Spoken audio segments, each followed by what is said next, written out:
Ano? Nabuntis ang asawa ko si Amara? At malapit ang manganak? Bakit naman hindi niyo agad sinabi sa akin? Matagal niyo na palang alam. Hindi ko rin alam kung paano sasabihin sa'yo dahil hindi ito madali, Grace. Alam kong hindi mo matatanggap. Daang beses ko rin pinag-isipan kung ano mga salita ang bibitawan sa'yo. Kung paano ko sasabihin ng... Konfirmasyon na lang ang kailangan ko at may hinala ako na si Marco ay wala sa business meeting at kasama ng babae na yun. Kung nasan man siya pupuntahan ko. Tarantado yung lalaki na yan. Papatayin ko siya kapag nakita ko siya! Grace, kumalma ka, okay? Kumalma ka. 2 buwan ka ng buntis. Hindi makakatulong sa baby mo yan. Pamangkin ko yung dinadala mo kaya concerned din ako sa'yo. Alam mo kung saan siya pumunta. Sa paraan pa lang ng pananalita mo kanina, alam kong may alam ka. Sabihin mo sa akin, Alfredo! Sabihin mo! Sanayo ng San Ildefonso. Pero masyadong malayo at may hindi magandang balita sa lugar na yon.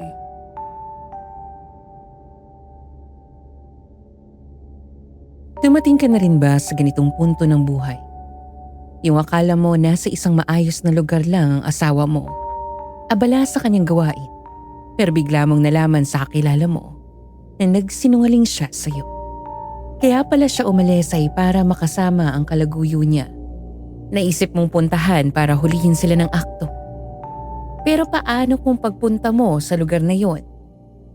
Hindi lang ang pagtataksil ng asawa mo ang iyong maaabutan, kundi ang isa ring kakilakilabot na pangyayari.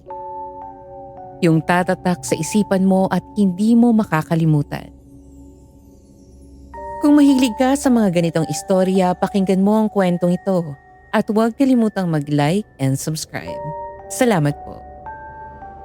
Magandang araw po, Miss Ligaya. Ako po si Daryl, 32 years old at isang aspiring journalist. Mahilig akong pumunta sa iba't ibang lugar para mangolekta ng iba't ibang istorya.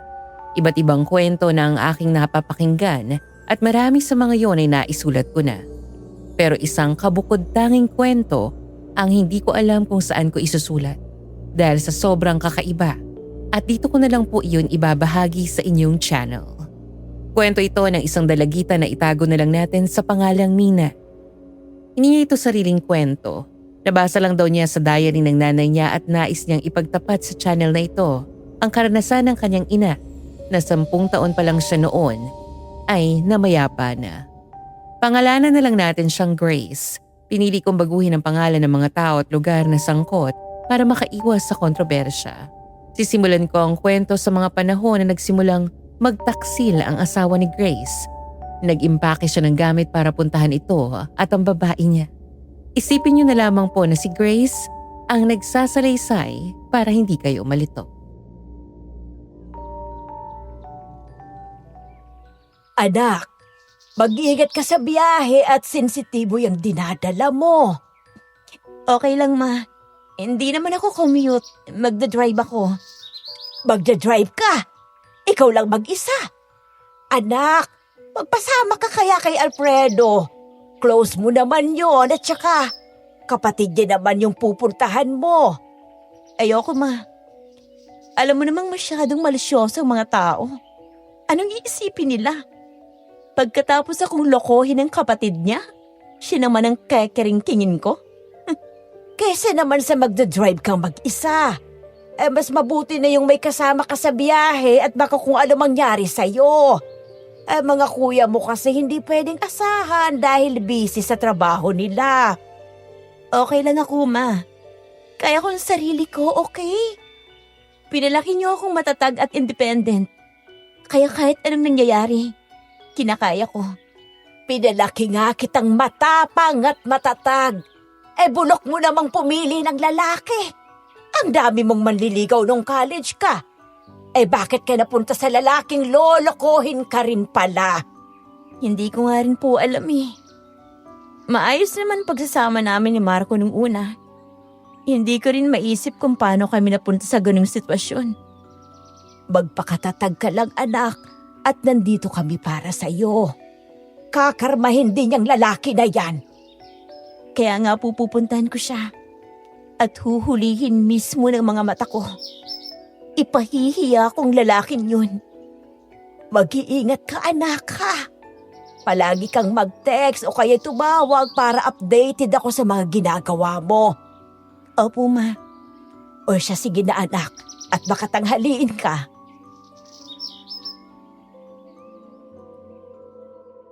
Pagkasabi ni Mama noon ay yumakap ako sa kanya saka humalik bago binitbit ang traveling bag ko. Buti pa si Mama kaya akong ingatan at pahalagahan. Pero si Marco, nagawa niya akong saktan. Lalo na ang puso ko. Dumiretso ako sa daan papuntang San Ildefonso, yung lugar na itinuro sa akin ni Kuya Alfredo. Nang malapit na ako ay nalito na ako sa direksyon na ibinigay niya. Kaya naman tinawagan ko siya habang nagdadrive kahit nalalaban ang signal dahil may pagkaliblib din ang lugar na iyon. Hello po, kuya. Oh, hello Grace. Kuya, nakakalito pala yung mga hadan dito sa San Ildefonso. Ang daming pasikot-sikot.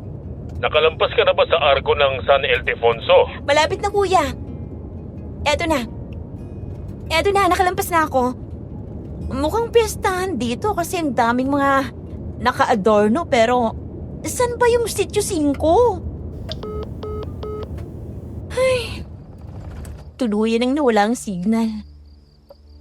Teka, bakit ayaw nang kumandal ng kotse? Ay, Diyos ko, wala pa sa pupuntahan. Nasiraan na. Kasalanan mo kasi to, Marco. Kasalanan mo to.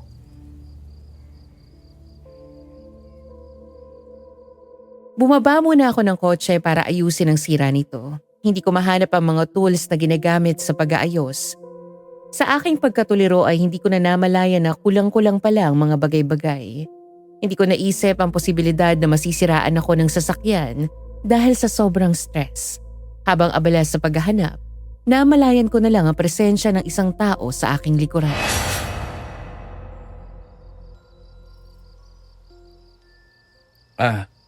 Miss? Daligaw ka ba rito? Hindi naman. May pupuntan talaga ako rito pero hindi pa ako nakakarating doon. Nasiraan na ako ng kotse. Ganun ba? Nako, mahirap yan. Gusto mo, tulungan kitang ayusin ang kotse mo. Mukhang hindi rin kasi maayos. Hindi ko pala nadala yung mga tools. Saan ba yung pupunta? Bernard!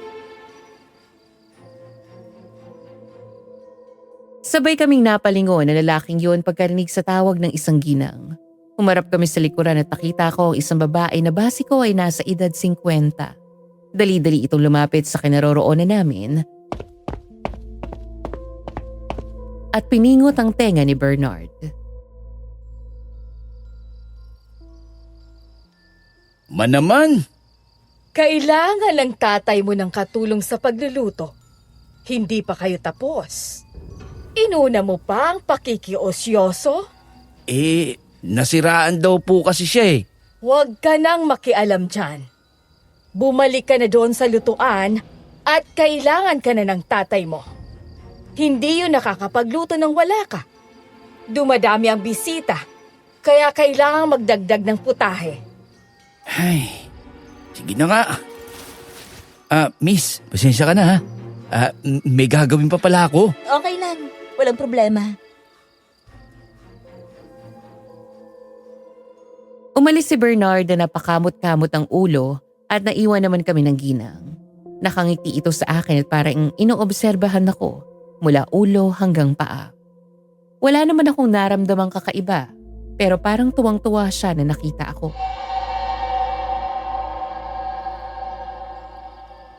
Iha, naligaw ka yata dito. Ano? Hindi po. May pupuntan po sana ako kaso naiwan ko po pala sa bahay yung mga gamit. Daan ka muna sa bahay, Iha. Nakita mo naman. Piyestahan dito, oh. Kumain ka muna. Marami kaming handa. Pwede mo pang ipagbalot yung pupuntahan mo. Hindi naman po. Nakakahiya naman po. Huwag ka nang mahiya. Sige na. Kumain ka na. Naku, hindi na po. Busog naman ako. Oh, nagugutom ka na, Iha. Rinig na rinig ko na ang pagkulo ng tiyan mo. Sige na, Iha, tara na. Teka lang po, sandali lang po. Wala na akong nagawa ng hilahin ng ginang ang braso ko. Dinala niya ako sa kanyang bahay. Nanlaki ang mga mata ko pagkakita sa mga nakahaing pagkain sa mesa. Napakarami. Halos lahat yata ng inihanda sa fiesta ay naroon. 15 putahe ng ulam ang pamimilian. Napakaraming prutas, mga kakanin at meron pang iba't ibang klase ng inumin. Napakarami din ang kanilang bisita. Ang mga ito ay seryoso at tahimik na kumakain. Walang nag-uusap at lahat ay nakapokus lang. Para silang mga patay gutom na ilang araw hindi kumain.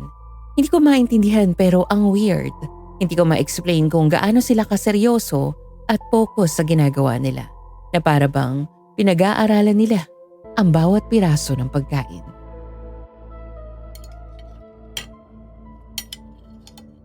Dito ka na pumesto, Iha.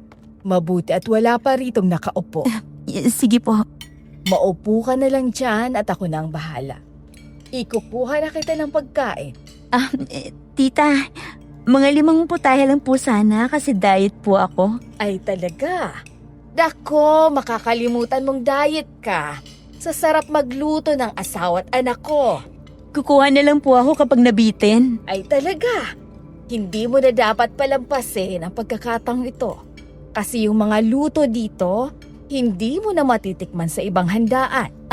Sige po. Saglit lang ha.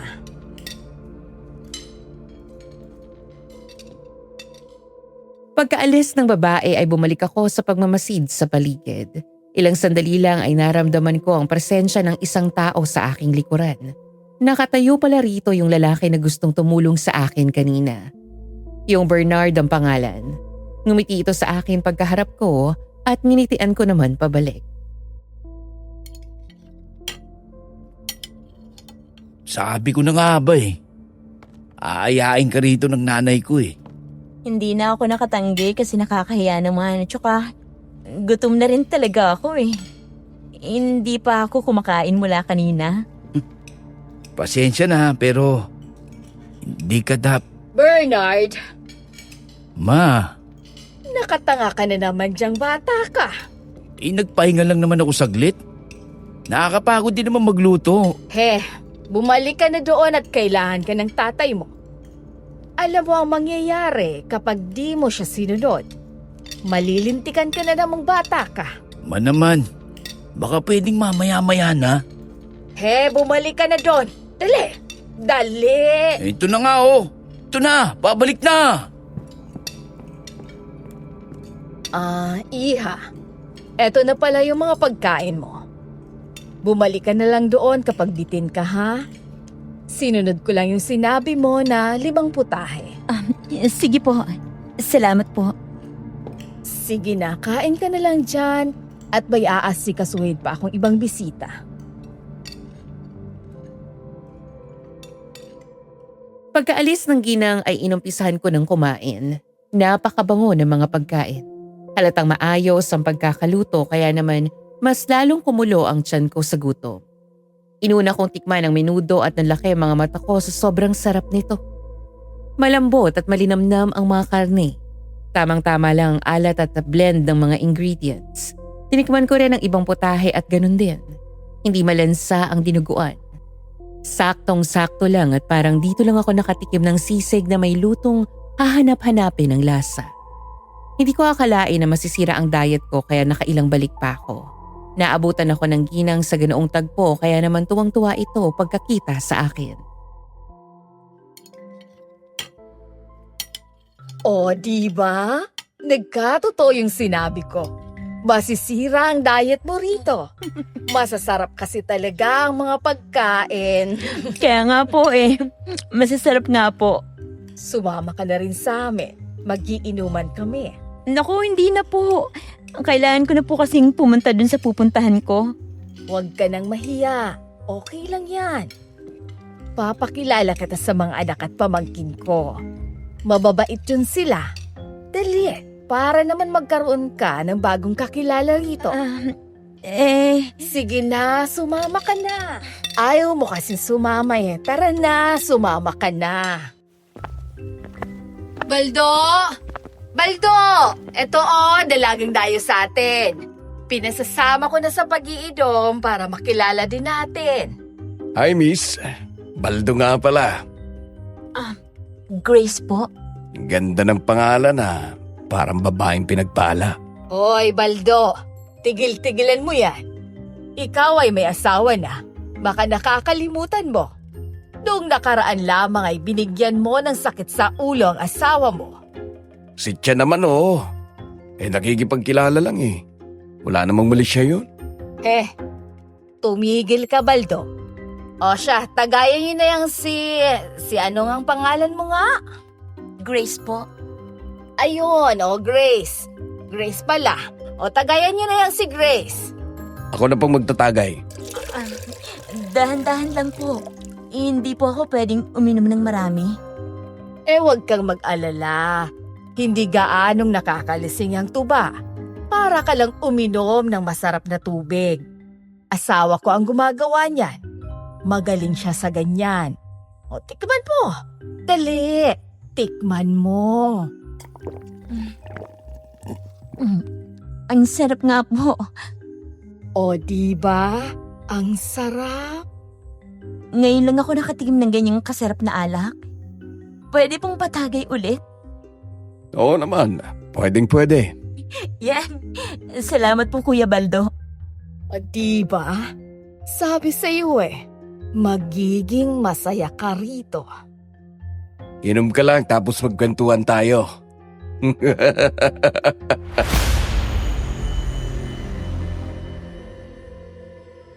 Aaminin ko, naghahanap ang puso ko na mapagkukwentuhan at mapaghihingahan ng sakit na nararamdaman ko dahil sa ginawa sa akin ng aking asawa.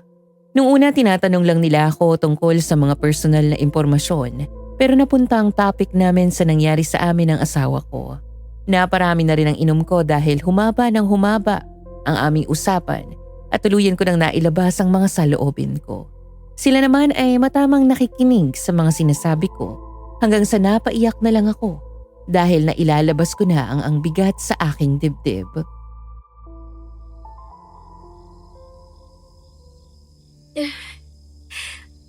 Sabihin niyo nga po sa akin, deserve ko po bang maranasan ang lahat ng ito? Nasaktan ako ng asawa at best friend ko Deserve ko ba to? Magsabi kayo ng totoo sa akin. Alam mo kung anong dapat ginagawa sa ganyang lalaki. Dapat binibiti ng patiwarik sa puno. O kaya naman ay pinuputulan ng ari. At yung mga kagaya ng best friend mo, dapat ipinapakain sa ahas na kauri niya. Oo, tama si Baldo. Dapat talaga iparusahan ang mga taong yan dahil sa ginawa nila. Hindi lang dapat basta parusa. Dapat katayin at gawing adobo o kaya ay minudo. Hindi ba, Baldo? Opo, Tia. Tapos pagsalu-saluhan natin. O kaya gagawing pulutan. Nanamnamin natin ang taglay na sarap ng kanilang karne. Nasaan ba yung mga yon? Parang kumukulo ng tiyan ko Magtigil ka dyan, Baldo. Huwag kang magbanggit ng mga ganyan sa harap niya. Ano po yan? Bakit po kayo bumubulong aling-aning? Wala yon. Basta ang masasabi ko lang sa sitwasyon mo, Grace, sinaktan nila ang isang kagaya mo na nagtiwala at nagmahal sa kanila ng buo. Kaya hindi mo dapat nararanasan yan. Hayaan mo, Iha. Ang mundo na ang kakarma sa mga taong yan. Pero hindi ko ma-imagine kung paano. Paano nila nagawa yun? Nakala ko okay lang ang lahat, Yung asawa ko, akala ko pagod na umuwi galing sa trabaho. Tapos yun pala, pumupunta pa pala sa bahay ng best friend ko.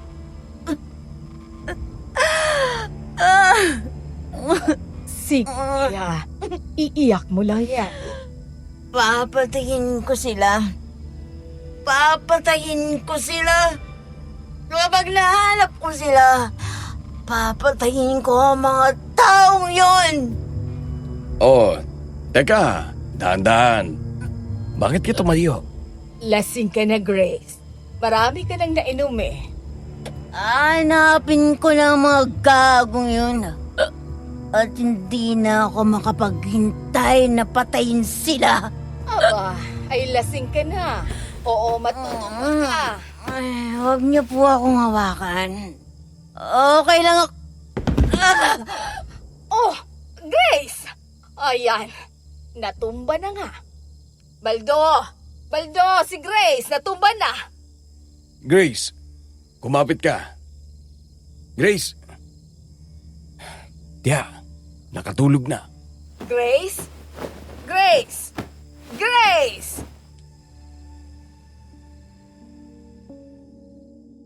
Tuluyan ang nagdilim ang ulirat ko dahil sa sobrang kalasingan at bago ako tuluyang bumagsak sa sahig, narinig ko ang isang malakas na tawanan.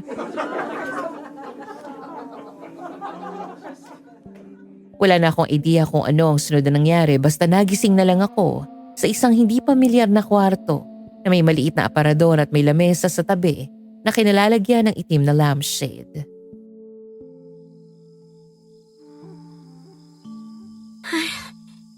Nasaan ako? Yan na nga ba sinasabi ko sa iyo, Grace? Nagpakalasing ka kasi ng sobra. Kasalanan mo ito, Marco at Amara. Hindi ko pa naman kilala mga tao rito. Nadala na naman ako ng emosyon. Nasaan pa ako? Teka. Ano yun? Diyos ko, parang nakakatakot. Ano naman yun? Parang sa paligid lang ng kwartong to yung mga yapak na yun. Ay, Diyos ko! Nasaan ba kasi akong kwarto? Hindi ko alam kung saan to.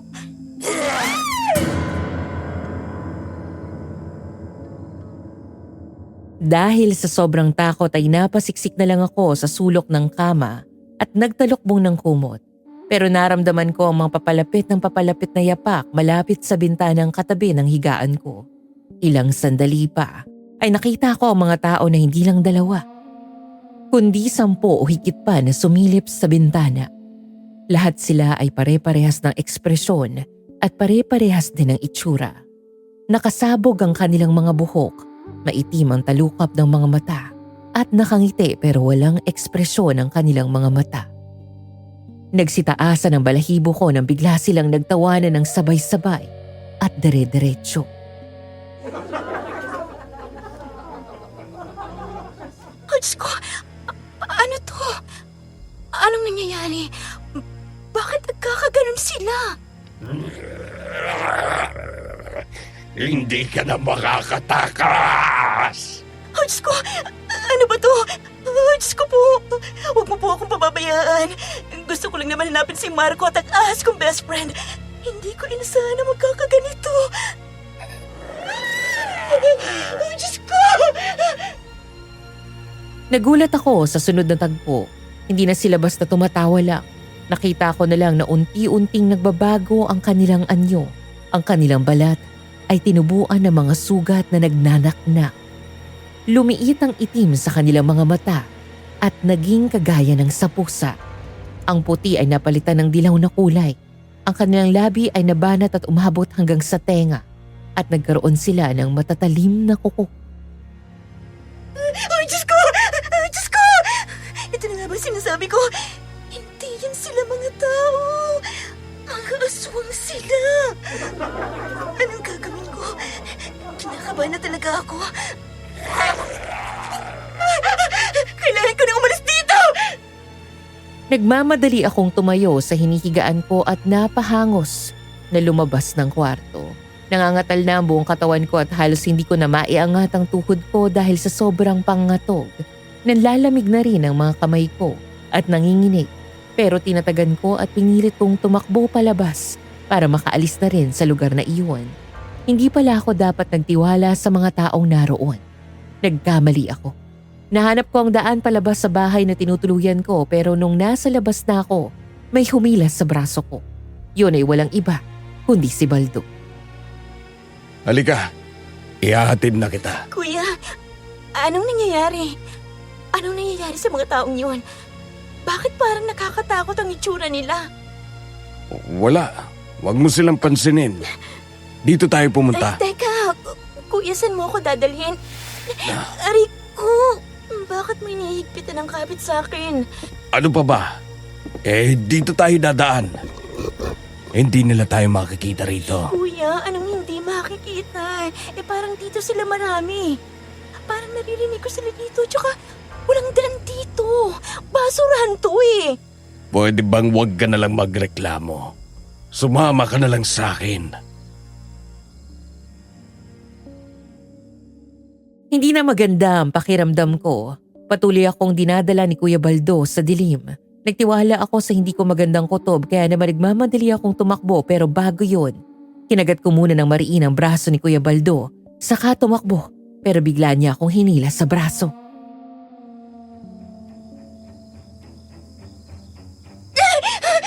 Bitawan mo ako. Hindi ka aalis. Sumama ka lang sa akin. Magtiwala ka. Wala akong masamang gagawin sa'yo. Bakit ako magtitiwala sa iyo? Dinadala mo ako sa dilim. Alam ko nang may hindi ka magandang gagawin sa akin at hindi ako papayag na gawin mo yon. Kaya bitawan mo ako! Ah! Ano ba? Sabi ko, bitawan mo ako! Hindi ka na makakawala. Ano ba? Bitawan mo ako!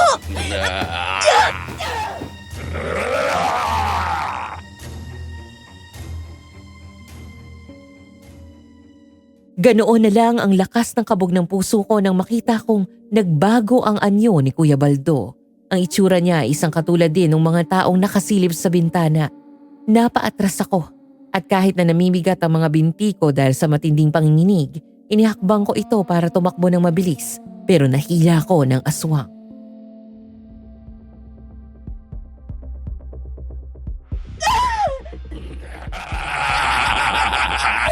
Hindi ka na makakatakas. Tulong! Tulong!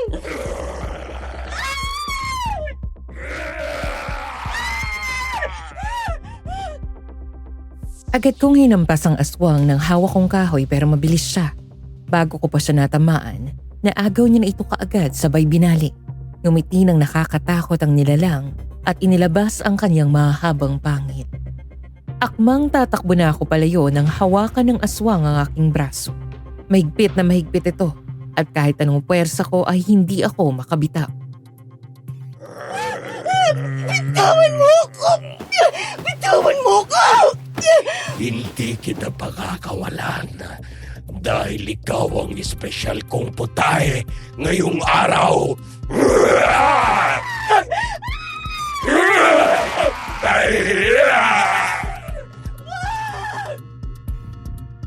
Wala na akong nagawa nang itulak ako ng aswang sa kalsada. Natumba ako at sinamantala naman yon ng aswang para umibabaw sa akin. Sinakal niya ako ng mahigpit. Pagkatapos ay tinusok ng mahaba niyang kuko ang aking leeg at nilaan ito. Nangangatal ang buo kong katawan at parang may kuryenteng gumapang na hindi ko maipaliwanag. Hindi ko naman alam kung paano kakawala sa aswang na yon, kaya nagpaubaya na lamang ako. Ipinikit ko na lang ang aking mga mata pero ilang sandali lang. Natumba ang aswang sa tabi ko at humiyaw ito ng napakalakas.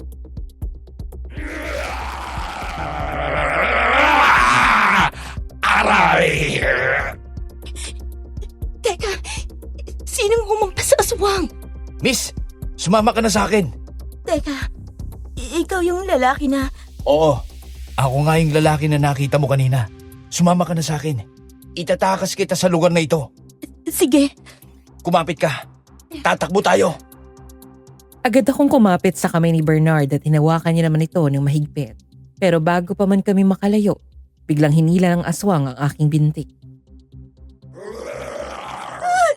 Bernard! Yung aswang! Walang yakang aswang ka!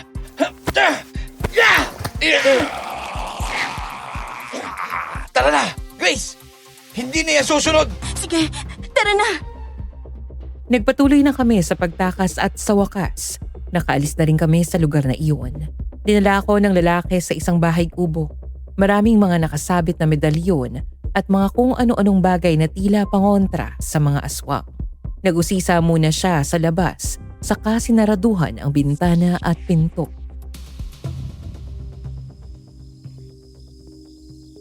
Sigurado ka bang hindi na tayo masusundan dito? Hindi na yan. Takot sila sa bahay na ito sa dami ng pangontra ko rito.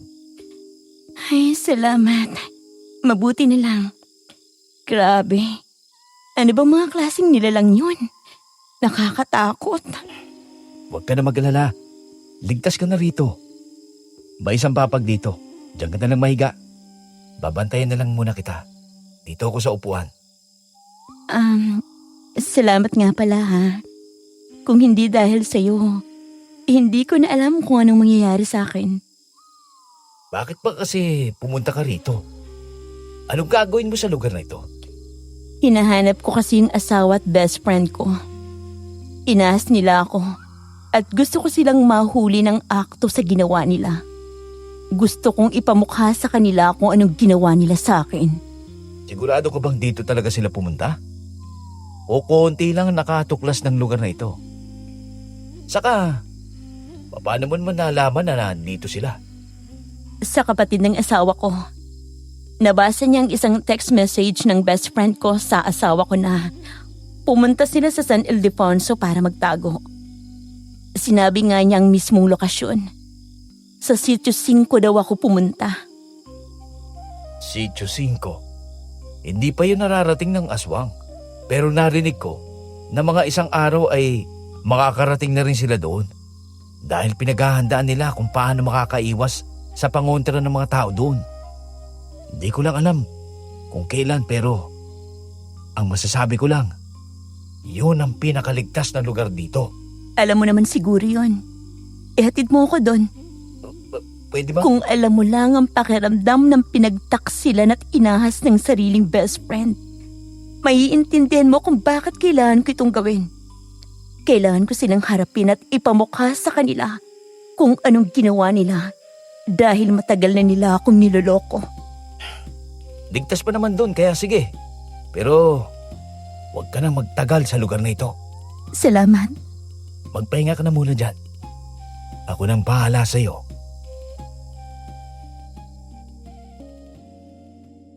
Mabuti na lang talaga may nagmabuting loob sa akin. Nakaligtas ako sa mga atake ng aswang dahil kung wala, hindi ko na alam kung ano pa ang maaaring mangyari sa akin.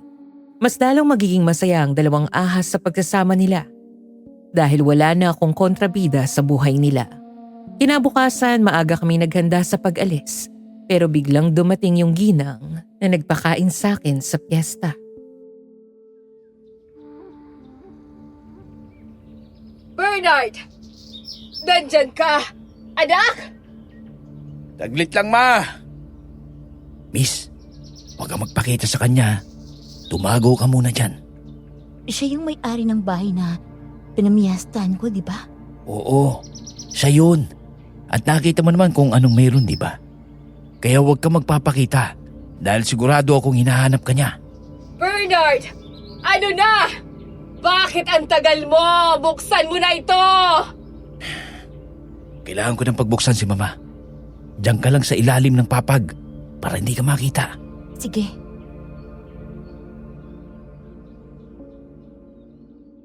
Agad akong yumuko at tumago sa ilalim ng papag. Si Bernard naman ay pinagbuksan ng kumakatok na si Aling Aning. Bahagya akong sumilip sa kaunting siwang at nag-ingat na makagawa ng anumang ingay.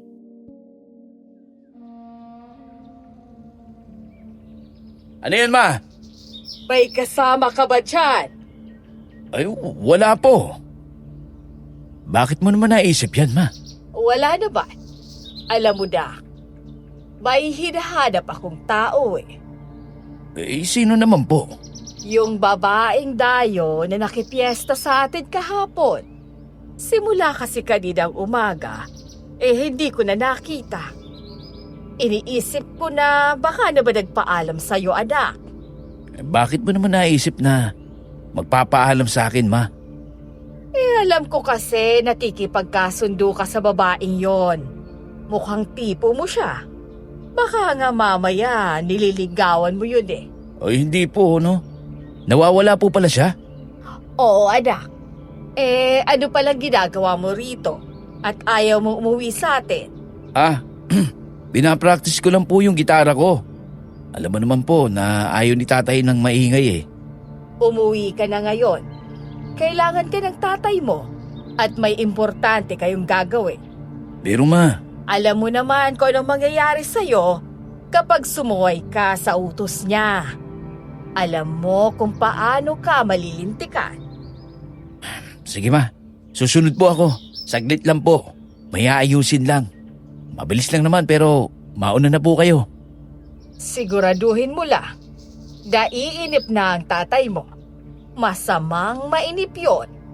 Opo, ako nang bahala. O sige anak, mauna na ako. Sumunod ka agad ha. Opo.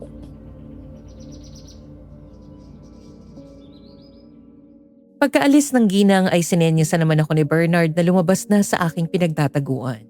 Agad ako lumabas doon at inilalayan naman ako ng huli para makatayo.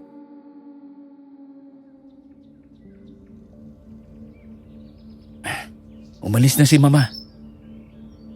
Nanay mo nga pala siya. Baka hindi rin kita mapagkakatiwalaan. Kagabi ko pa sinabi sa'yo na hindi kita ililigtas kung hindi mo ko mapagkakatiwalaan. Ako ang dahilan kung bakit buhay ka pa. Ihatid mo na lang ako dun sa sinasabi ko sa'yo. Siya nga pala. Mukhang hindi na kita maihahatid. Kailangan ko na kasing umuwi sa bahay. Ha? Paano yun? Hindi ko alam kung saan ang Sitio 5. Ituturo ko na lang sa'yo kung saan ang Sitio 5. Madali mo lang naman yung mahanap. Kasi malapit lang dito ang daan doon. Sige, saan nga ba? Tumingin ka sa bintana. Nakita mo ba yung punong nara doon? May 2 daan doon. Kumaliwa ka, tapos diretsuhin mo. Dire-diretso lang. Huwag na huwag kang lilihis. Hanggat hindi mo nakikita yung arko na may nakalagay na Sitio 5. Hindi ko lang alam kung nasaan doon ang asawa mo. Pero maliit lang ang sitio na yon. Kaya madali mo lang silang mahahanap. Sige, salamat. Pasensya ka na. Kailangan ko na talaga umuwi. Kung hindi lang ganito, ihahatid pa sana kita eh. Okay lang, naiintindihan kita.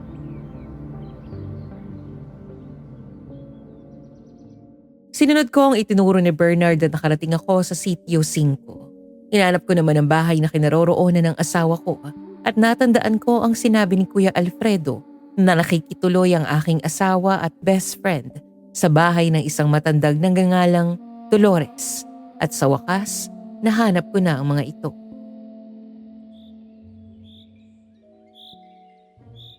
Ano kailangan nila, Iha? Dito po ba nakatira sa inyo sina Bernard at Amara? Oo, apo ko si Amara. Bakit mo sila hinahanap? Kaano-ano ka ba nila? Kaibigan ko po. Nandun sila sa loob. Tara, sasamahan kita. Sige po, salamat po. Sinamahan ako ng matanda sa loob at pagdating doon, isang nakakairita at nakakagalit na tagpo ang aking naabutan. Kumain ka na kasi, mamaya na lang yan. Kaunting panahon na lang kasi at manganganak ka na.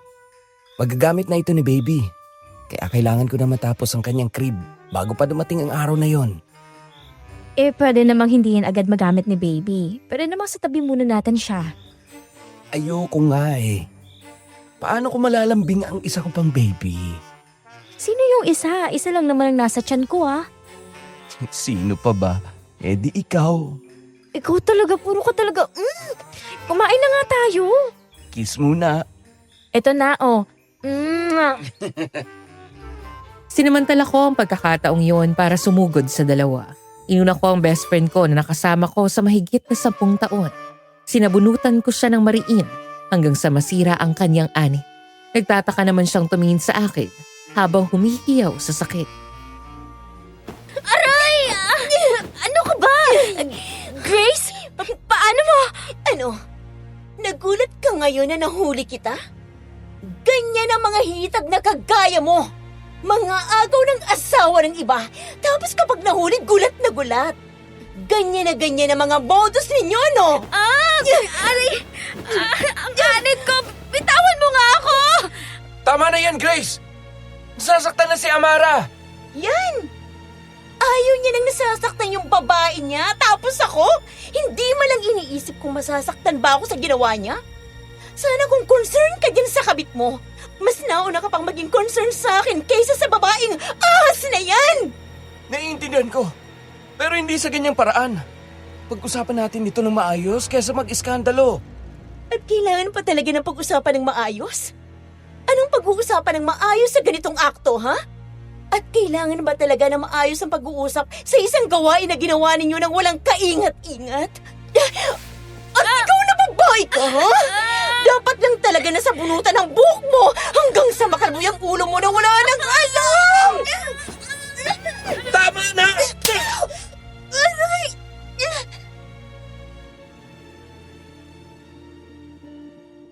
Nagulat na lang ako nang sampalin ako ni Marco. Tumalsik ang ulo ko dahil sa isang malakas na puwersa at napahawak na lang ako sa aking pisngi na tila nangamatis na dahil sa bigat ng kamay ng aking asawa. Napaluha ako nang makitang niyayakapan ni Marco si Amara at nagsusiyuan ang dalawa habang ako iniinda ang sakit ng sampal mula sa taong nagtaksil sa akin. Hindi ako makapaniwala. Kaya naman sinugod ko muli ang aking ahas na best friend para sa bunutan na halos matanggal na ang kanyang anit. Halos sumabog na ako sa sobrang galit.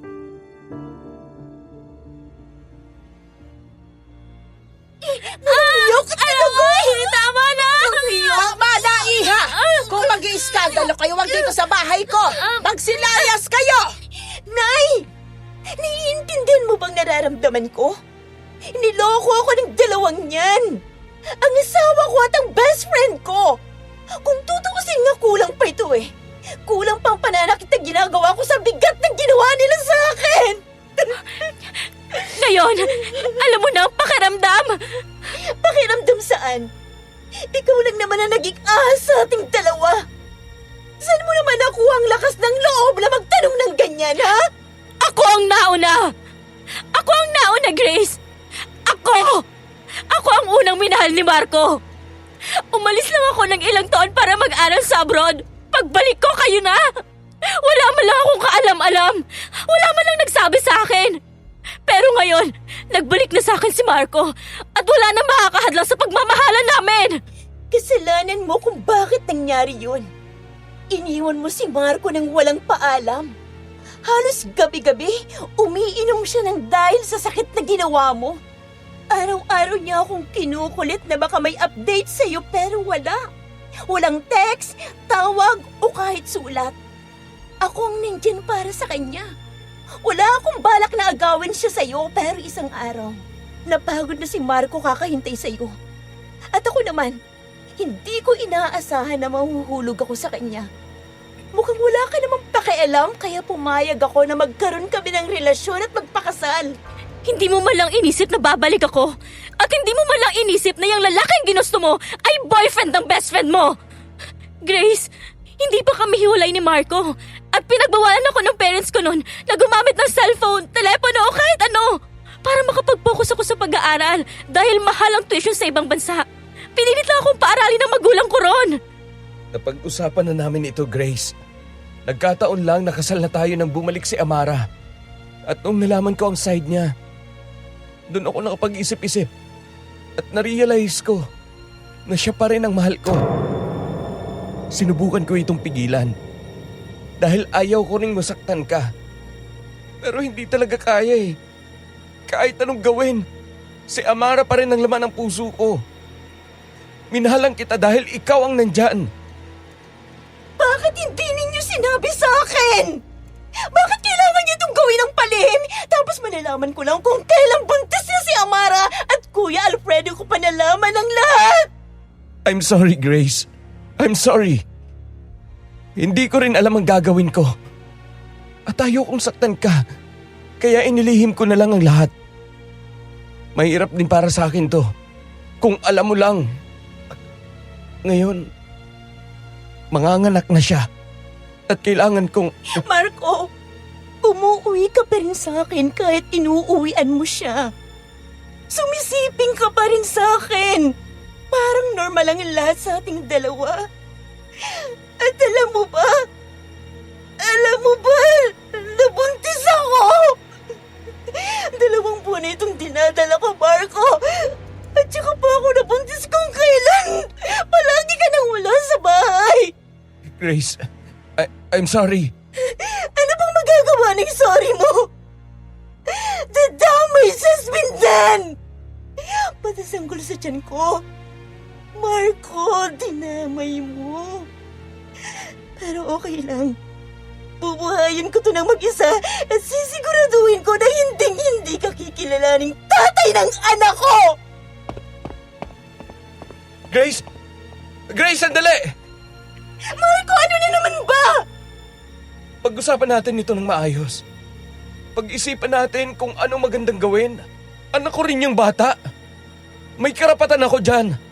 At hindi ko tatakasan ang responsibilidad ko sa kanya. Hindi pwede yung sinasabi mong hindi mo siya ipapakilala sa akin. Kahit na anong mangyari, tatay niya pa rin ako. At sa akin siya nanggaling. Ayokong malaman ng anak ko na manlolokong tatay niya. Madali lang naman eh. Pwede ako mag-file ng case sa women's death. Baka sakali magdesisyon ng korte na putulin ang kustudiya ng anak ko sa iyo. At saka isa pa, tapusin na natin kung anong meron tayo. Babalik ako sa atin para mag-file ng annulment. Hindi na ako magpapakatanga sa iyo. Pero magkikita tayo sa korte, Marco, kasama yung kabit mo! Pagkasabi noon ay agad akong lumabas ng bahay. Nanalabo na ang mga mata ko dahil sa luha na paulit-ulit na pumapatak. Pero pinilit kong lumakad para makauwi na. Hindi na ako makapaghintay na gawin ang mga dapat kong gawin para sirain ang dignidad ng 2 ahas sa buhay ko at para na rin makamit ang hustisya sa ginawa nila sa akin. Dire-diretso lang akong naglalakad. Sobrang bigat ang dibdib ko pero pinilit kong ihakbang ang aking mga paa at siniguradong tama pa rin ang dinaraanan ko. Bumalik ako sa lugar kung saan ang aking kotse ay bigla na lang may humila sa aking braso. Yun ay walang iba kundi si Baldo. Nangatal ang buo kong katawan at agad akong napaatras. Saan ka pupunta? Aalis na ako rito. Hindi ka na makakaalis. Dahil alam mo kung bakit. Biyag ka na sa lugar na ito. Kaya dito ka na lang habang buhay. Kamali ka. Hindi mangyayari yon. Kumain ka ng pagkain namin. Kaya magiging isa ka na sa amin. At yun nga ang gusto naming mangyari. Dahil nagpaparami kami ng lahi. Yeah! Huwag! Tawan mo ako!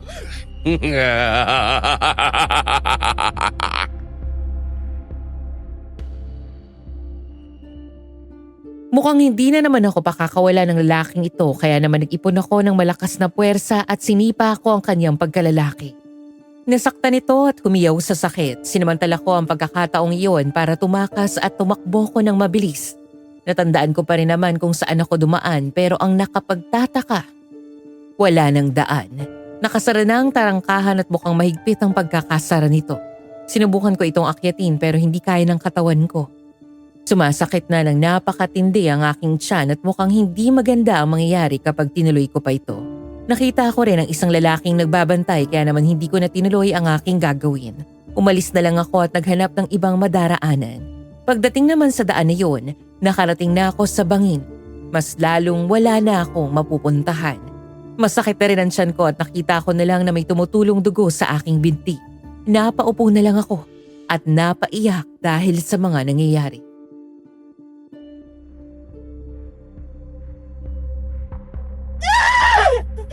Buisit! Nagkanta leche na! Buisit ka, Marco! Tangamara na yun! Mga hayop kayo!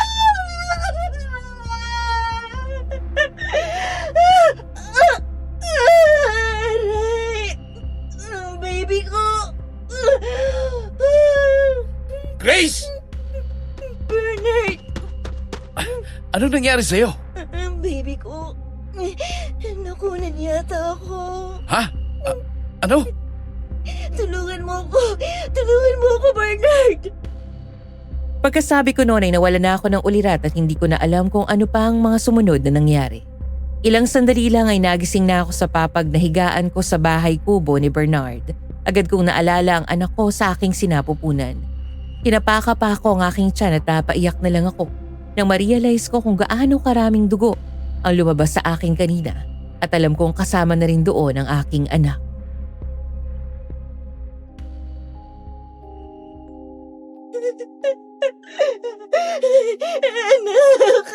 Anak! Grace, gising ka na pala. Inumin mo muna ito. Sabaw ng malunggay para kahit papano ay lumakas ang katawan mo dahil sa dami ng dugong nawala sa'yo. Sabihin mo sa akin na hindi ako nakunan. Normal lang sa isang pagod na buntis ang labasan ng dugo kapag napagod, diba? Huwag mo naglukohin ang sarili mo, Grace. Alam mo sa sarili mong may nawala sa'yo. Alam ko rin dahil ginamot kita habang tulog ka. At may lumabas sa'yo na malaking dugo. Delikado ang nangyari sa'yo pero mabuti na lang. May alam ako sa medisina at ang mga herbal na gamot. Dati akong nag-aral ng pagkadoktor at natuto rin ang mga herbal at natural na paraan. Alam ko ang kondisyon mo at paano ka gagamutin. Wala na talaga ang anak ko.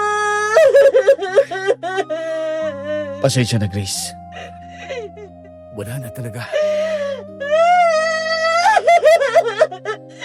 Walang iya ka, Marco! Walang iya ka, Amara! Mga hayop kayo! Kayo ang dahilan kung bakit nawala ang anak ko! Mga hayop! Mga hayop kayo! Ah! Papatayin ko kayo! Papatayin ko kayo! Napakasakit at napakabigat, Miss Ligaya. Ang tagal kong pinangarap na magkaanak ako pero dahil sa kalapastanganan ng sarili niyang tatay at pagtataksil ng aking best friend, nawala na lang sa isang iglap. Tumayo ako at pumunta sa kusina sa kumuha ng kutsilyo. Hindi ko na maintindihan ang tinatakbo ng isip ko noon dahil kinakain na ako ng sobrang galit. Nasusuklam ako sa ginawa nila. Hindi ko na kayo bubuhay, mga hayop kayo! Sisiguraduhin kong sabay kayong magsasama sa impyerno ngayong araw na to! Grace, ano ba, Grace? Hindi ka ba nakaka-recover sa nangyari sa'yo? Hindi mo dapat ginagawa yan. Magpahinga ka na muna. Walang pahipahinga. Papatayin ko ang mga hayop na yon! Alam kong hindi magandang ginawa sa'yo pero pakiusap. Hindi mababayaran ng isa pang mali ang isang pagkakamali. Magpahinga ka na muna. Magpagaling. Hindi biro ang nangyari sa katawan mo. Ang anak ko, Bernard! Ang anak ko! Mga hayop! Mga hayop! Para na akong nauubos ng mga oras na yon pero minabuti kong makinig muna sa sinabi ni Bernard na magpahinga dahil ramdam ko na rin ang matinding panghihina. Nakatulog na ako sa pag-iyak. Habang natutulog, nagkaroon ako ng isang panaginip.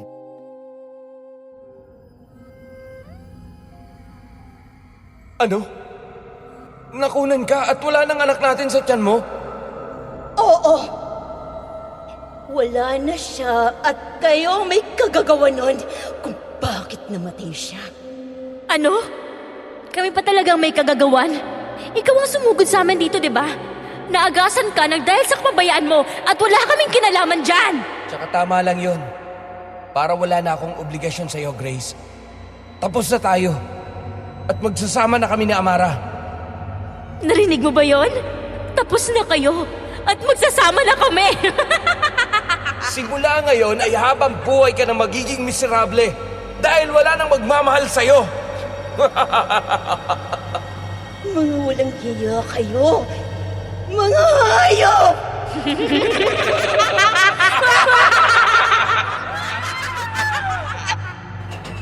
Teka, anong ginagawa ko rito sa piyestahan kina Aling Aning? Teka, nasan sila? Daan ka muna sa bahay, Iha. Nakita mo naman, piyestahan dito. Kumain ka muna. Marami kaming handa. Pwede mo pang ipagbalot yung pupuntahan mo. Naku, hindi na po. Uuwi na po ako. Hindi ka na makakaalis. Dahil alam mo ba kung bakit? Bihag ka na sa lugar na ito. Kaya dito ka na lang habang buhay. Hindi. Huwag kang lumapit sa akin. Aswang ka! Anong nangyayari?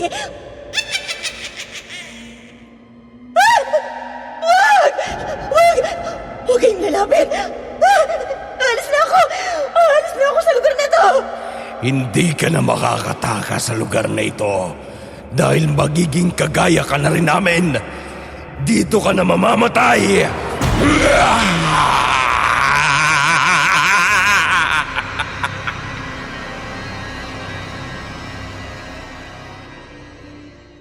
Pagkatapos ng linyang yon ni Baldo, bigla na lang akong nagising. Pinagpawisan ako ng malamig at nangangatalang buo kong katawan. Bigla na lang sumakit ng matindi ang aking tiyan kaya naman bumangon ako at dumiretso sa banyo na nasa labas ng bahay kubo. Gabi na pala noon. Hindi ko na namalayan. Bigla na lang parang hinahalukay ang aking sikmura at naramdaman ko na parang nasusuka ko. Ilang sandali lang napaluhod ako sa malamig na sahig ng banyo.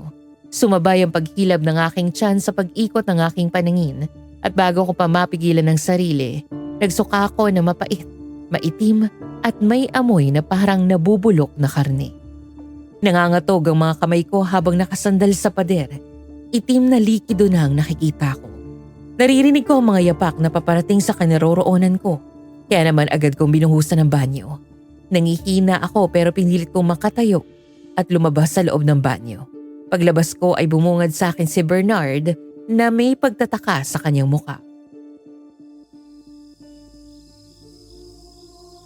Oh, anong ginagawa mo rito? Nag-CR lang ako. Hindi ako aalis. Ayos ka lang? Bakit parang nangihina ka? Oo, ayos lang ako. Sigurado ka ba? Hindi ka ayos eh. Magsabi ka nga sa akin ng totoo. May nararamdaman ka ba sa katawan mo? Bakit bang kulit mo? Ayos nga lang ako. At saka isa pa, bakit pa concerned ka sa akin, ha? Asawa ba kita o baka naman natitipuhan mo na ako? Hindi naman sa ganun. Huwag ka nga mag-isip ng ganyan. Tinutulungan lang kita dahil dayo ka. At walang ibang tutulong sa'yo rito kundi ako. Hindi na rin naman ako magtatagal dito. Bukas, ihatid mo na lang ako palabas sa lugar na to. Pero yun na nga. Narinig ko silang nag-uusap kanina. Gusto ka nilang maging kauri. Kaya gagawin nila ang lahat para di ka makalabas ng lugar na ito. Tandaan mo na sa oras na maging bihag ka nila, wala ka nang kawala. Hindi ka na makakatakas. Hindi totoo yan. Gagawin kong lahat para makaalis ako sa lugar na to. Babalik pa ako sa amin para mag-file ng case ng annulment para tuluyan ang tapusin ang pagsasama namin ng asawa ko.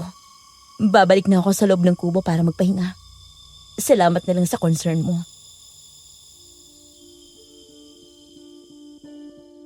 Nangakamang-hahakbang na ako narinig ko ang malalakas na yapak papalapit sa kinaroroonan namin ni Bernard.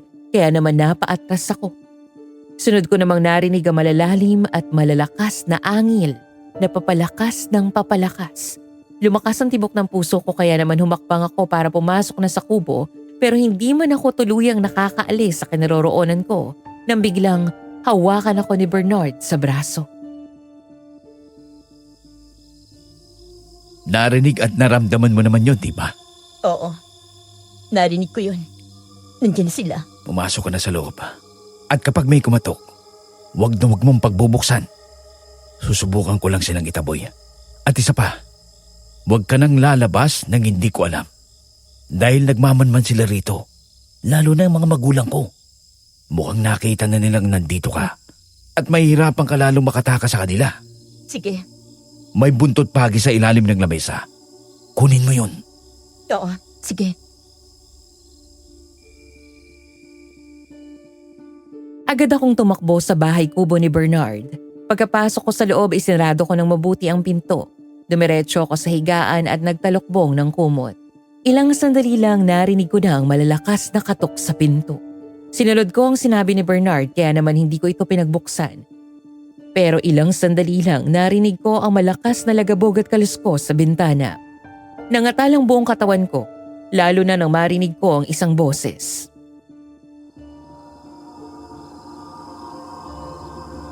Grace, aling-aling mo ito. Alam kong nandito ka. Sabi ko na nga ba't itinatago ka ni Bernard? Buksan mo itong bintana at may pag-uusapan tayo. Napaka-importante ito. Hindi. Hindi ko bubuksan ang bintana. Aba, matigas ang ulo mo ha? Gusto mo pa yata na ako mismo ang pumasok dyan. Wag po! Pagtigas ng ulo mo eh. Sabi ko sa'yo, lumapit ka. Ayaw mong lumapit. Ako na lang ang lalapit dyan.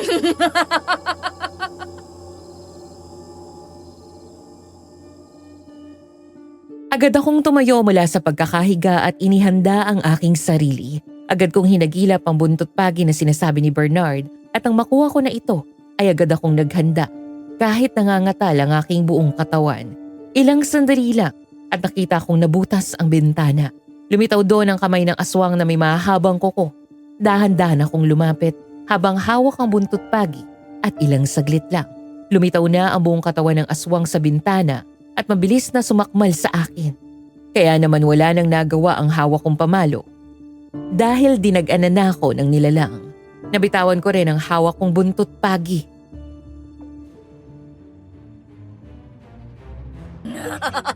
Pakawalan mo ako!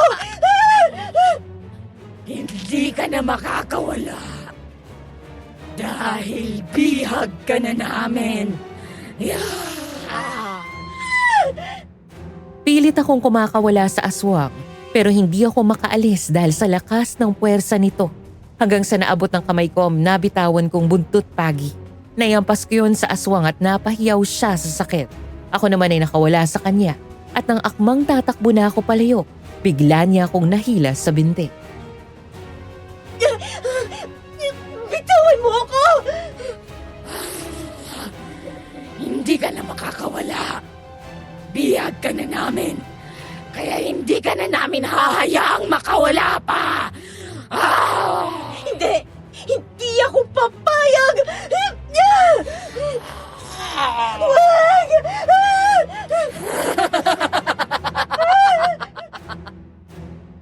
Wala na akong nagawa nang muli akong ibagsak ng aswang sa sahig. Umibabaw siya sa akin at sinakal ang aking leeg. Tandaan mo, Iha. Alipin ka na namin. Alipin ka na ng angkan namin. At hindi ka na makakawala kahit kailan. Dahil itatali ka namin sa leeg. At hindi ka namin hayaang makawala. Hindi ako papayag. Kailangan ko bang panagutin ang asawa ko sa ginawa niya sa akin? Pero magiging aswang ka na. Dahil kumain ka ng pagkain namin. At nagsisimula ng kainin ng pagkaaswang ang sistema mo. At ngayon, padadaliin na natin ang proseso para tuluyan ka na naming maging kalahi. Anong gagawin mo? Narinig mo naman ang sinabi ko, di ba? Padadaliin natin ang proseso. Teka, anong gagawin mo? Sandali! Wag! Nagulat na lang ako nang hawakan niya ang aking bibig. Mariin niyang pinisil ang aking mga pisngi at pilit na ibinuka ang aking panga. Isang mainit at malapot na laway ang idinura niya at tumama ito mismo sa loob ng aking bibig. Agad kong naramdaman ang hapdi at pamamanhid, parang may gumagapang na lamig pababa sa aking lalamunan. Para kumpletuhin ang proseso ng pangyayanggaw. Para mas mabilis at mas madali kumpara sa pagkain lang ng mga kinakain namin. Hindi ba? Paulit-ulit ko nang sinasabi. Hindi ka ba nakakaintindi? Walang hiya ka? Hindi ako pwedeng maging aswang! Sa ayaw mo man at sa gusto, wala ka nang magagawa!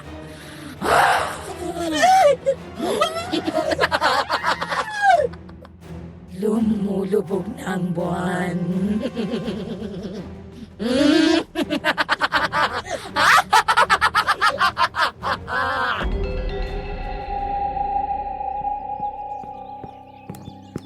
Gising ka na pala. Mabuti naman kung ganun. Bakit mo ko ibinalik dito? Piyesta ngayon. Pwede kang tumulo. Maghahanda tayo ng maraming pagkain. Dahil may mga kabataan na nagka-camping sa bundok malapit dito. Aayain natin sila na dito na kumain. Yon ang isang taktika natin. Ang magdiwang ng piyesta kapag may dayo. Yon ang pang-akit natin sa kanila. Sagutin mo yung tanong ko. Bakit mo ako binalik dito?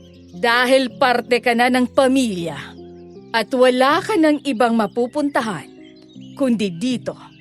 At wala ng ibang tatanggap sa'yo kundi kami. Dahil kami na ang kumikilala sa'yo ngayon. Teka, anong nangyayari? Bakit nasasaktan ang balat ko sa init ng araw? Dahil parte ka na nga ng pamilya. Ilang beses ko na ba yung uulitin, Iha? Hindi! Hindi maaari! Hindi ako papayag! Tia, pakainin na natin siya. Nakahanda na ba? Oo, Tia. Kanina pa. Sinigurado mo bang sariwa at naliligo pa sa dugo? Oo naman, Tia. Sariwang-sariwa pa. Tara na. Dalhin na natin siya sa silid. Hawakan mo siya. Anong... Saan niyo ko dadalhin? Baldo, hawakan mo na yan. Bilisan na natin.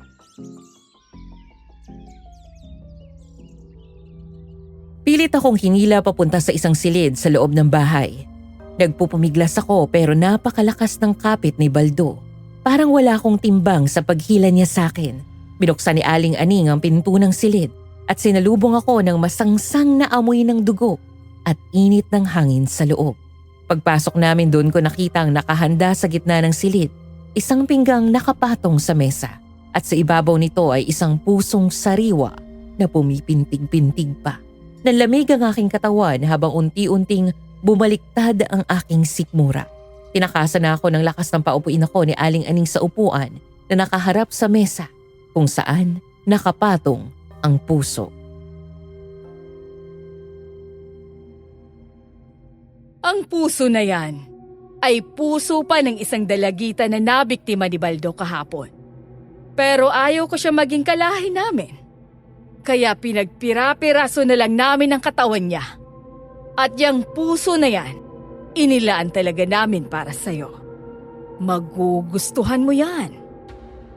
Sana pinatay niyo na lang ako kaysa gawing kalahi ninyo. Pero bakit hindi niyo ginawa? Ayokong maging aswang. Gusto mo bang malaman kung bakit hindi namin ginawa yon? Ha? Bakit nga ba? Anong dahilan?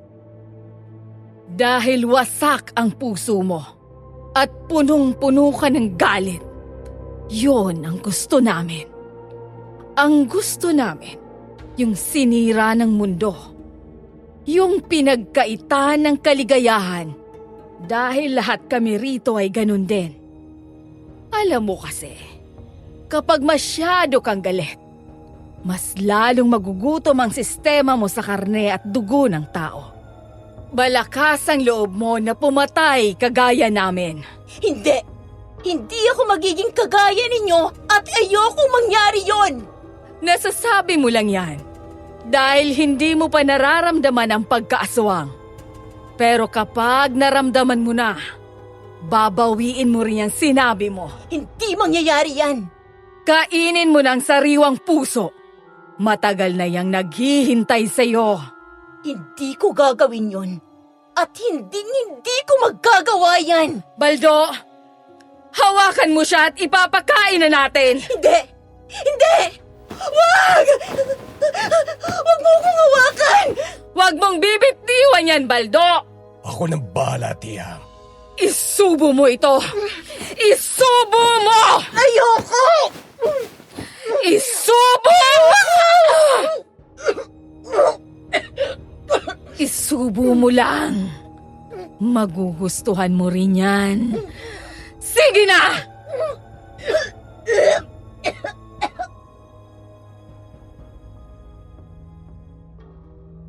Wala na akong nagawa dahil mahigpit ang pagkakahawak sa akin ni Kuya Baldo at si Aling Aning naman ay pilit na isinusubo ang sariwang puso sa aking bibig.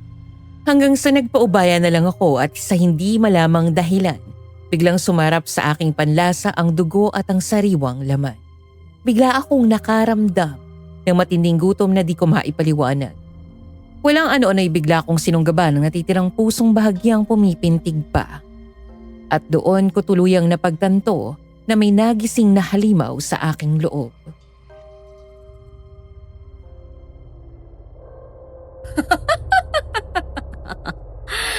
Hindi ba? Yan ang sinasabi ko sa'yo. Unti-unting magigising ang halimaw mo sa loob. At magugutom ka sa uri ng pagkain na nakasanayan naming kainin. Hahanapin ng sistema mo ang mga pagkain na bumubuhay sa amin. Hindi totoo yan. Pipigilan ko ang sarili ko at hindi ako magiging kagaya ninyo. Ngayon mo pa yan sinasabi? Kung kailan nananaig na sa'yo ang pagkaaswang? Tingnan mo nga ang sarili mo sa salamin. Punong-puno ng dugo ang iyong labi. Pati na rin ang iyong kamay. Simot na lang ang natitira sa puso. Pero inubos mo pa. At tila bitin pa sa'yo ang nandyan sa plato. Nagiging aswang ka na. Nagiging kagaya ka na namin. Hindi totoo yan. Hindi mangyayari yan! Hindi mo na matatakasan kung ano ang nandyan sa loob ng sistema mo. Tandaan mo. Nakakatakot ang mga unang araw ng pagiging aswang mo. Dahil mananatiling normal ang itsura mo. At hindi ka pa magbabagong anyo. Pero gutom na gutom ka sa dugo at karne ng tao.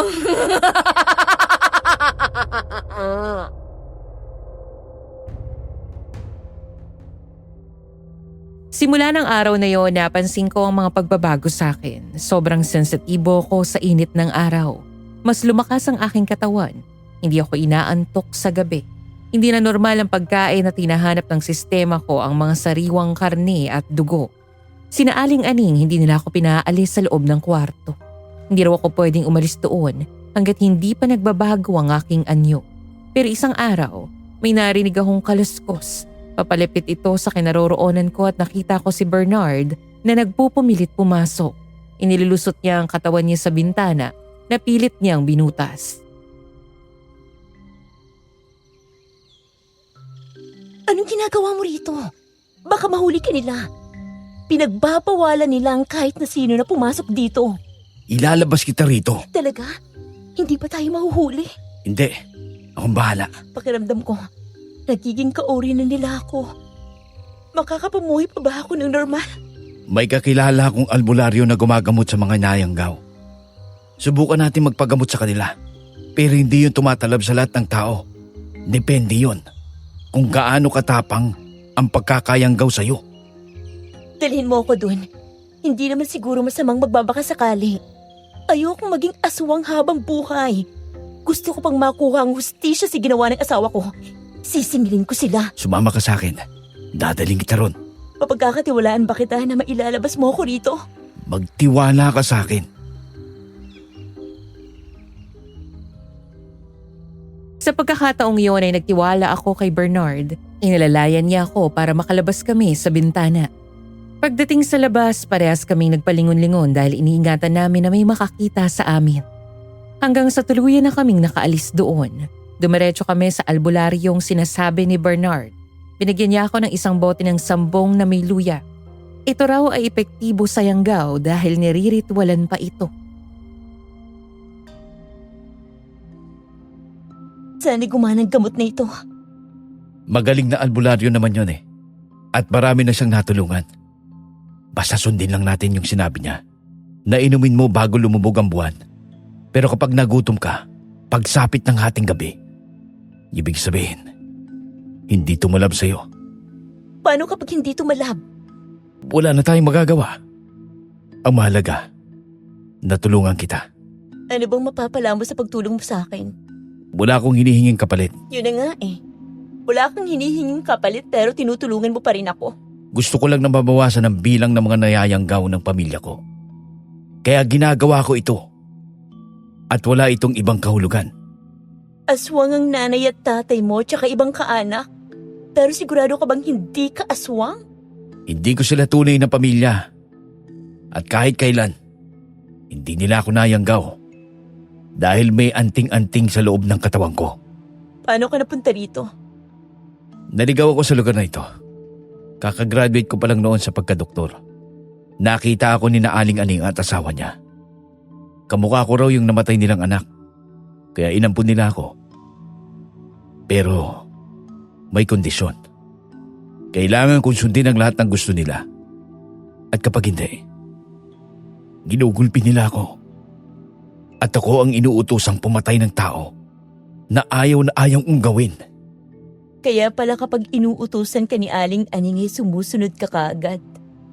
Ganun na nga. Ang lala naman ng sitwasyon mo. Pakiramdam ko, mas matindi pa yan sa pinagtaksila ng asawa. Pero bakit hindi ka umaalis dito? Dito, may mga magulang ako. Pero sa totoong buhay, ulila ako. Tsaka mabait naman sila sa akin. Basta't sumunod ako sa mga gusto nila. At tinanggap nila na hindi nila ako pwedeng piliting maging aswang. Pero hindi ko na kaya ang ginagawa nila. Ang pumatay at mangyanggaw ng iba. Kaya't hanggang maaari, ayaw ko nang may maligaw pa ditong tao. Dahil kapag walang supply ng karne ng tao, kontento na sila sa mga hayop na may laman na kagaya ng sa tao. Huwag kang mag-alala. Gagaling ako sa yanggaw na ito at makakaalis ako sa lugar na to. Pero seryoso, salamat sa lahat. Kung hindi dahil sa iyo, hindi ko alam kung ano mangyayari sa akin sa lugar na to.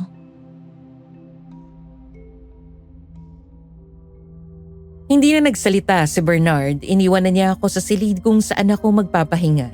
Kinagabihan, hinintay ko kung tatalabas sa akin ang ininom kong gamot. Nanatili akong gising buong gabi dahil hindi rin naman ako nakakaramdam ng antok. Pagsapit ng hating gabi, nakaramdam ako ng matinding gutom. Yung hindi pangkaraniwang gutom na naghahangad lang ng pagkain. Hinahanap ng sistema ko ang mapula at malapot na dugo. Makunat at mamula-mula na karne. May kakaibang gutom sa loob na nagpapahina sa akin, na nagpapalabas ng galit, ng kakaibang pag-aalboroto at pinigilan ko yung maramdaman.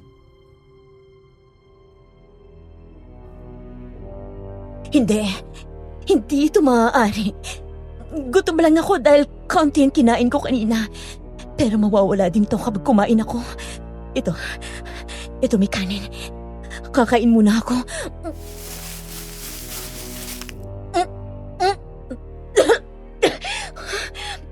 Ayaw tanggapin ng sistema ko. Ano bang nangyayari sa akin?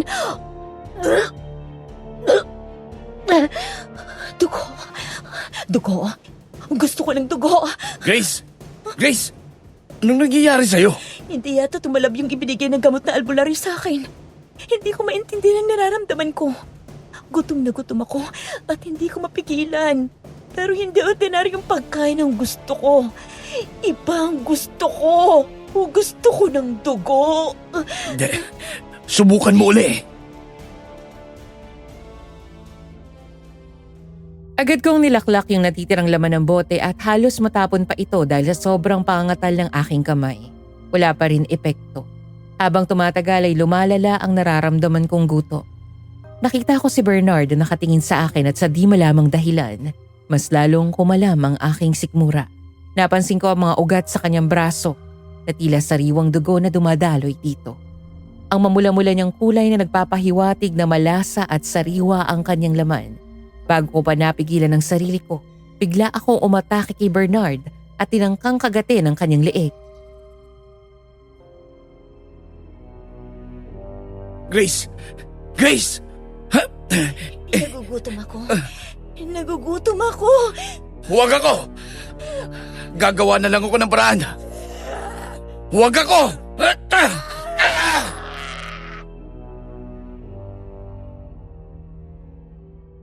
Habang nakaibabaw ako kay Bernard at nagpupumilit abutin ng kanyang leeg, biglang umabot sa sukdulan ng aking emosyon.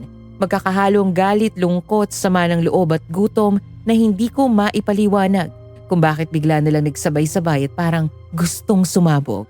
Hanggang sa isang alaala ang nagbalik sa aking gunita. Alaalang pinagmumulan ng pinakapabigat kong emosyon.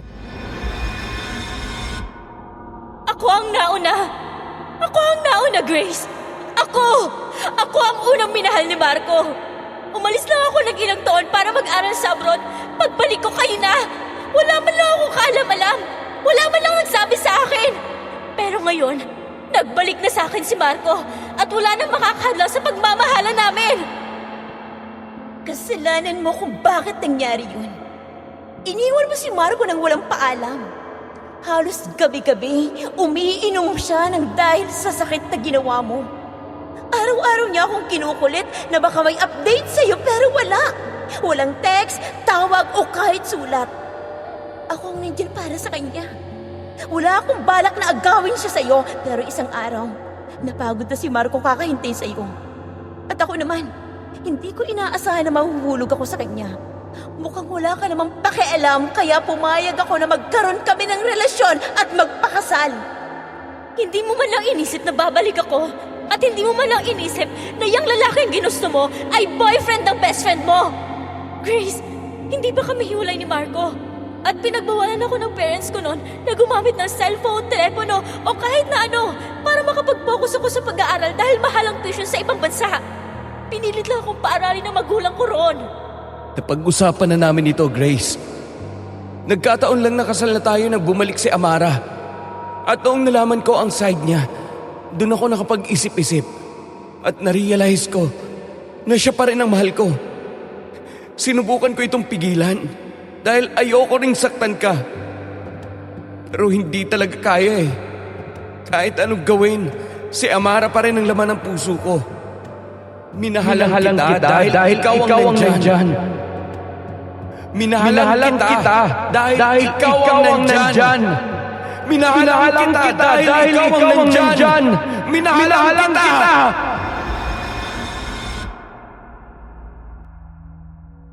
Nag-e-echo sa aking tenga ang mga katagang yun ni Marco na mas lalong nagpabigat sa nararamdaman kong emosyon. Hanggang sa naramdaman ko na ang pag-iinit ng buong kong katawan na mas lalong tumindi ang naramdaman kong gutom at sumisidhi ang nararamdaman kong galit. Ilang sandali pa ay bumalik na sa kasalukuyan ang aking isip pero hindi ko pa rin mapigilan ang aking nararamdaman. Gusto ko pa itong ilabas. Gusto kong sumabog hanggang sa hindi ko mapigilang sumigaw dahil hindi ko na makayanan ang aking sariling sistema.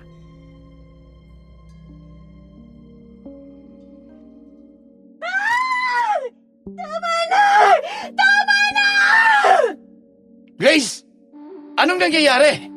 Sina Marco at Amara, papatayin ko sila! Papatayin ko sila!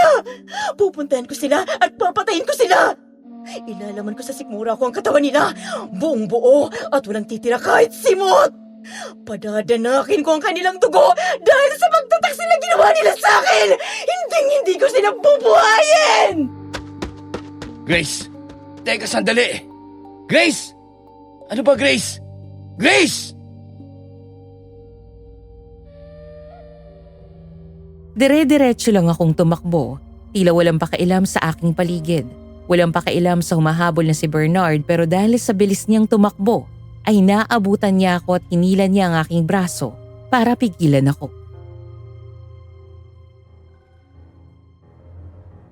Ano ba, Grace? Tama na. Bago ka pa lang sa kondisyon na yan. Pigilan mo ang sarili mo. Dahil kapag tuluyan ka nagpaalipin dyan, hindi na maaalis sa iyong pagkaswang. Kakainin ka ng sistemang yan. Naiintindihan mo? Wala kang pakialam! Gagawin ko kung anong gusto kong gawin! Hindi mo ba natatandaan yung sinabi sa'yo ni Aling Aning? Kung bakit ka nila gusto? Dahil alam nilang may galit sa puso ko. At mas magandang maging kauri nilang isang taong galit dahil mas mabilis na makakapambiktima. Yun na nga! Kaya gusto nilang maging kauri ka nila. Dahil sa galit na nasa puso mo, sukdulan ang emosyon ng mga aswang sa oras ng pag-atake ng sistemang aswang sa loob nila. At ang nangingibabaw ay galit. Mas mabilis mambiktima ang galit dahil walang awa sa puso nila. Sa una, mga taong kinagagalitan mo lang ang kaya mong saktan. Pero habang tumatagal, nanilalamong ka ng sistemang yan. Makakaya mo na rin saktan ng mga inosente at mga walang kamuwang-muwang. At tuwing kumakain ka ng dugo at karne ng tao, hahanap-hanapin mo ito hanggang sa mahirapan ka ng pigilan yan. Huwag mo pa rin akong pigilan sa gusto kong gawin. Hindi mo naiintindihan at nalalaman kung anong nararamdaman ko ngayon! Grace! Grace! Sandali! Grace! Dire-diretso lang akong tumakbo at patuloy naman akong sinundan ni Bernard. Pero pagdating sa Sitio 5, tila nagkakagulo ang mga tao. Nagtatakbuhan sila at tila ba may humahabol sa kanila. Hanggang sa nakita namin ang mga aswang na umaatake sa mga taga roon na siyang dahilan ng pagkakagulo. Bernard, napasok na rin ng mga aswang ang Sitio 5. Kaya nga, mukhang natukoy na nila kung anong pangontra ang ginagamit ng mga tao rito. At pinag-aaralan nila kung paanong makaya ang epekto nito.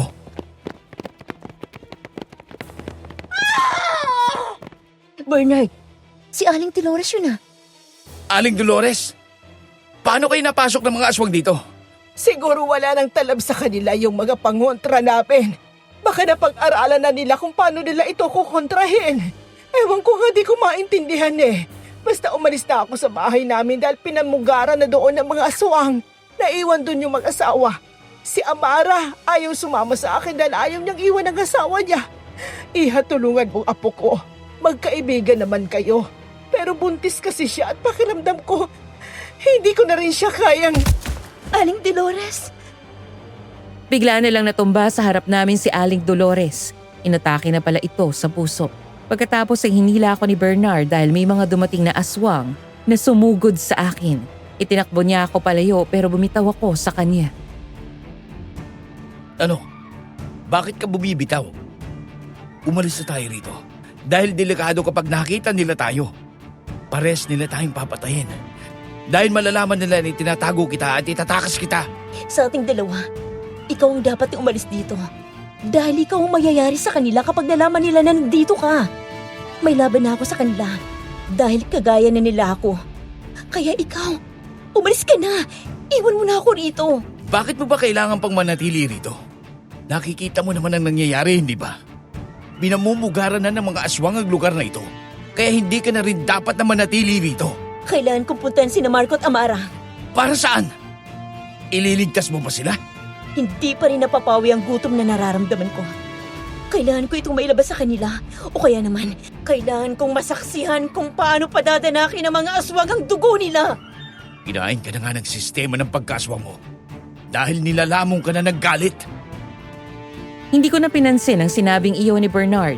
Tumakbo na ako palayo. Habang humahampas sa hangin ang aking mukha, tila mas lalo itong nagising ang halimaw sa aking loob. Kumakalam ang aking sikmura. Hindi sa gutom ng laman kundi sa uhaw na mas malalim, na uhaw sa dugo at uhaw sa paghihigan. Nagsasalpukan sa isip ko ang takot at ang pananabik. Parang natatakot ako sa kung ano ang nagiging anyo ko, pero sabik akong yakapin ito. Pagdating sa bahay ni Aling Dolores, nakita ko ang pagkakagulo ng mga aswang. Nakita ko si Marco na hirap na labanan ng mga ito. Napangiti ako. Sa hindi malamang dahilan ay nakaramdam ako ng matinding pagkakasabik. Tama na! Tama lang yan sa iyo, Marco, dahil ginago mo ko. Sinaktan mong babae nagmahal sa iyo ng totoo at ibinagay ang buong buhay sa iyo. Nangyayari lang yan dahil ipinaghihiganti ka na ng mundo dahil sa kagaguhan mo! Aray! Dapat lang yan sa'yo. Ngayon, ako na ang magpaparanas ng sakit sa'yo!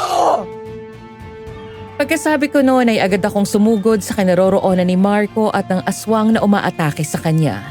Itinulak ko ng buong lakas ang aswang palayo dahilan upang mapaatras ito. Bago pa man ito makabawi, inagaw ko si Marco mula sa kanya at hinila ko palapit sa akin. Hindi ko siya gusto iligtas. Kinuha ko siya dahil gusto ko ako ang mismo ang magparanas ng sakit sa kanya. Gusto kong ako mismo ang magpadanak ng dugo sa kanyang katawan. Umibabaw ako sa kanya at matapos daganan ang katawan niya ay kinagat ko ang kanyang lieg hanggang sa umagos ang mapupulang dugo na kaagad kong sinipsik at nilunok. Grace! Anong ginagawa mo, Grace? Pinapadanak ang dugo mo! Bakit mo ginagawa ito? Huwag mong sabihin naging aswang ka na rin! Hindi ba obvious? At ngayong nilalamon na ako ng pagkaaswang, ikaw ang una kong papatayin! Wag! Grace! Naging asawa mo rin ako! Minahal mo rin ako! Huwag mong gawin ito! Yun na nga. Naging asawa kita at minahal kita ng sobra. Tapos nagawa mo pa rin akong lokohin! Kaya may karapatan akong magpakain sa galit ko! Wag! Minahal din kita, Grace! At nagkataon lang na mas matimbang sa puso ko si Amara! Ikaw yung nandyan, kaya sinubukan kitang mahalin. Pero hindi ko mapigilan ang totoong nararamdaman ng puso ko. Si Amara pa rin! Si Amara pa rin! Patawarin mo ako, Grace! Patawarin mo ako!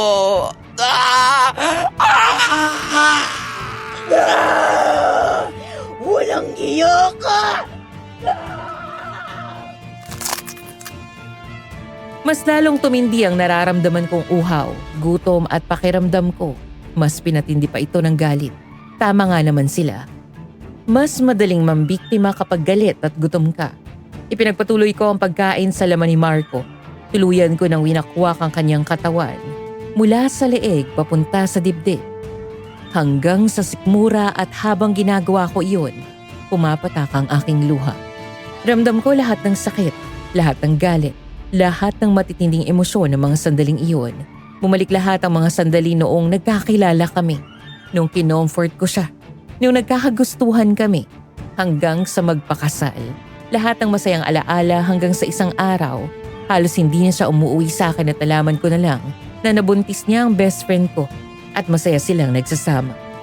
Hindi ko na namalayan na wakwak na buong katawan ni Marco at hawak ko ang kanyang bituka na pilit kong hinihila mula sa loob ng kanyang tiyan. Sa pagkakataong yon ay biglang humupa ang aking emosyon at na-realize ko kung ano ang ginagawa ko.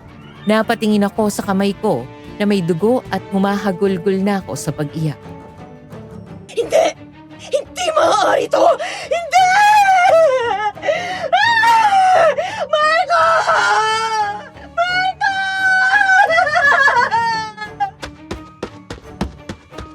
Grace, anong ginawa mo sa asawa mo? Grace! Hindi ko na napigilan ang sarili ko. Inilabas ko lahat ng galit at ito nang nagawa ko. Winakwa ko ang buo niyang katawan hanggang sa napatay ko na siya. Napatay ko si Marco. Gusto ko ang ginawa ko at pakiramdam ko parang nabuo ako. Pero hindi ko maintindihan. Alin ang hindi mo maintindihan? Hindi ko maintindihan ang nararamdaman ko. Saka lang ako nimasmasa nang wala na siya. Hawak ko ang kanyang lamang loob at umaagos sa kamay ko ang kanyang dugo. Matindi ang galit ko sa kanya pero hindi ko maintindihan kung paano ko nagawa to. Hindi ko maisip. Paano? Bernard! Nagsisisi yata ako. Nakukonsensya! Bernard! Yan yung sinasabi ko sa'yo. Kinain ka ng galit mo. Pero hindi mo maitatanggi na kaya matindi ang galit mo sa ginawa sa'yo ng asawa mo. Dahil minahal mo rin siya ng sobra. Ang pinagmula ng galit mo ay dahil din sa sobrang pagmamahal mo sa kanya.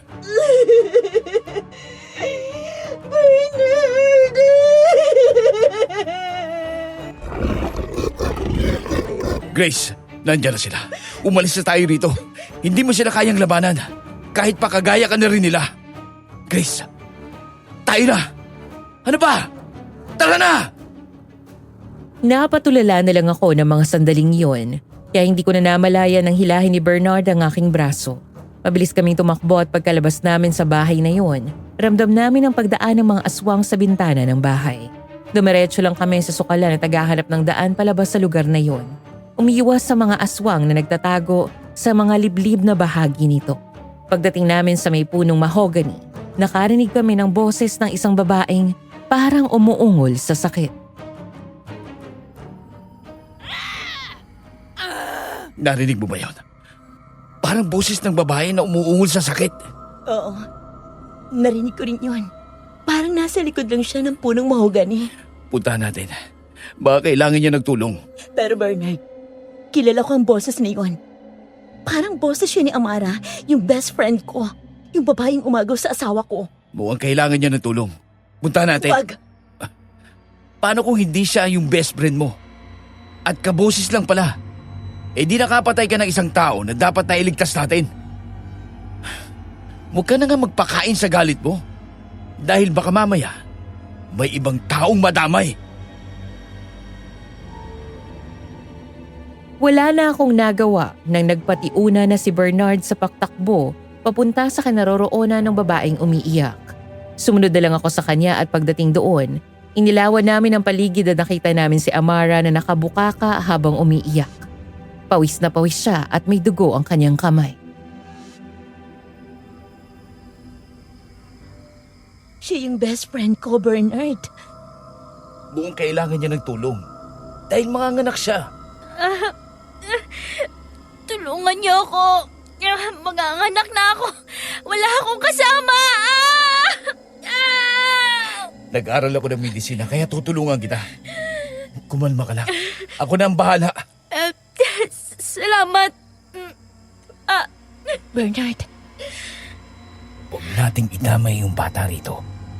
Wala siyang kinalaman sa pagtataksil nilang dalawa sa'yo. Alam kong di mo ko kayang patawarin sa ginawa ko, Grace. Pero wag nating idamay dito ang bata. Wala siyang kinalaman sa lahat.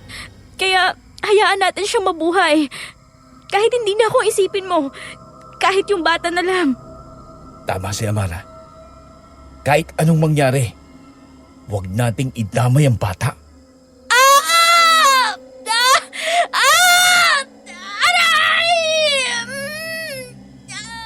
Grace, pwede bang alalayan mo siya saglit? Bernard. Sige na. Dali! Wala na akong nagawa kundi sundin si Bernard. Hindi pa rin humuhupa ang galit na nararamdaman ko pero pinilit kong pigilan para sa bata dahil tama nga si Bernard. Wala siyang kinalaman sa mga nangyayari. Gamit ang kaalaman ni Bernard sa medisina ay maayos niyang napaanak si Amara. Batang babae ang kanyang anak. Ipinataw ito ni Bernard sa dibdib ng kanyang ina at napaiyak si Amara nang mayakap niya ang kanyang sanggol.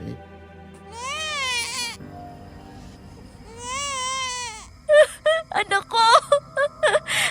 Ang anak ko! Makakalagat ka na ba? Kailangan nating umalis dito sa madaling panahon. Dahil makikita tayo ng mga aswang dito. At pagkatapos, susubukan ko kayong ilabas sa lugar na ito. Gagawa ako ng paraan. Hindi pa ako aalis sa lugar na to. Babalikan ko pa si Marco sa bahay. Pinalis lang niya ako dahil sinugod na ng mga aswang bahay namin. Pero sigurado akong buhay ko siyang babalikan doon. Wala na si Marco. Anong sinabi mong wala na? Hindi mo siya kilala. Totoo ang sinabi ni Bernard. Wala na si Marco. Ano? Narinig mo bang sinabi ko? Wala na siya. Wala na si Marco. Marco? Hindi! Hindi totoo yan. Babalikan ko siya. Nagsisinungaling kayo. Hindi pa patay si Marco! Pinatay siya ng aswang. Ano? Hindi! Hindi maaari!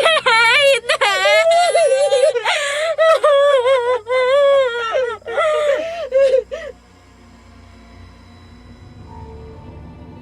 Napaiyak na rin ako nang makitang humahagulgol sa pag-iyak si Amara. Matindi ang galit ko kay Marco dahil sa ginawa niya sa akin, pero hindi ko maitatanggi na nakakaramdam pa rin ako ng konsensya. Lalo na nang makita ko ang sanggol na hawak ni Amara. Napakabata pa nito para mawala ng ama, pero ipinagkait ko yun sa kanya. Ilang sandali lang at narinig namin ang malalakas na yapak papunta sa kinaroroonan namin, kaya naman agad kaming naging alerto. Yan ang sinasabi ko sa inyo. Pupuntahan tayo ng mga aswang dito. Kaya umalis na tayo. Tama. Umalis na tayo. Amara, wala na tayong oras. Ako nang bahala sa'yo. Aalalayan kita. Ako nang hahawak sa bata para makakilos ng maayos si Amara. Tama. Bilisan na nating umalis dito. Akin ang bata. Ito na. Maraming salamat sa pagtulong, Grace.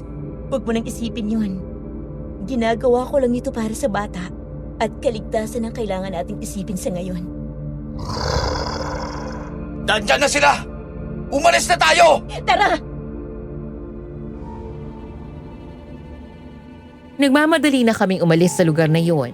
Nauna si Bernard habang inaalalayan niya si Amara na hirap pang makalakad. Nasa likod nila ako at mahigpit kong yakap ang sanggol upang masigurong hindi ito masasaktan habang tumatakbo kami. Paulit-ulit kong nililingon ang likuran namin. Hindi pa kami nakakalayo nang bigla kami makasalubong ng isang aswang na sumulpot mula sa madilim na bahagi ng daan.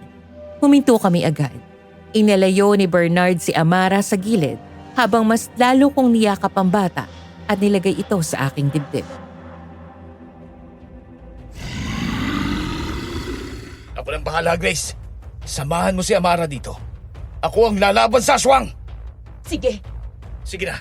Kailangan nating maging alerto. Lalo na kayong dalawa. Dahil baka mamaya, may sumulpot na naman na aswang sa dilim. Oo. Akong bahala. Sige na, Grace. Ikaw nang bahala sa kanila. Sumang-ayon ako sa sinabi ni Bernard. Agad kong hinawakan si Amara at dahan-dahan kaming gumilid palayo sa gitna ng daan. Inilagay ko siya sa likuran ko habang mahigpit kong yakap ang sanggol. Patuloy kaming umatras hanggang makalayo ng kaunti sa kinaroroonan ni Bernard. Naiwan si Bernard at kinarap ang aswang. Mabilis niyang inilabas ang buntot pagi na dala niya at mariing hinampas ang aswang sa tagiliran. Sumigaw ang nilalang at gumanti ng pag-atake pero hindi umatras si Bernard. Paulit-ulit niya itong inundayan ng palo. Sa amin namang kinaroroonan, may narinig kaming angil. Naririnig mo ba yun? Oo, naririnig ko yun. Hawakan mong anak mo. Akong bahala sa aswang na yun. Kaya mo ba? Sige na. Ako nang bahala. Grace, sa likod mo! Sa likod! Hindi na ako nakalingon pa nang maramdaman ko ang biglang paglapit ng aswang sa aking likuran. Mabilis ang galaw nito at agad akong hinablot sa balikat. Napabitaw ako sa aking balanse pero nagawa kong itulak si Amara palayo upang mailayo siya at ang bata sa panganib. Huwag kayong alis dyan! Akong bahala sa aswang! Walang hiya kang aswang ka! Hindi ka na makakatakas!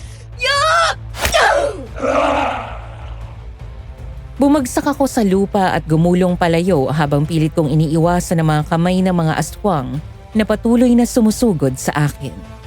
Agad akong tumayo at humarap dito. Pilit na pinapatatag ang aking sarili kahit nanginginig ang aking katawan. Hindi ka na makakatakas! Hindi ako magpapatalo sa iyong aswang ka! Hindi mo ako dapat kinakalaban. Pero mukhang lumiliis ka ng daan. Kaya hindi ka na lang namin dapat ginawang kakampi! Aray!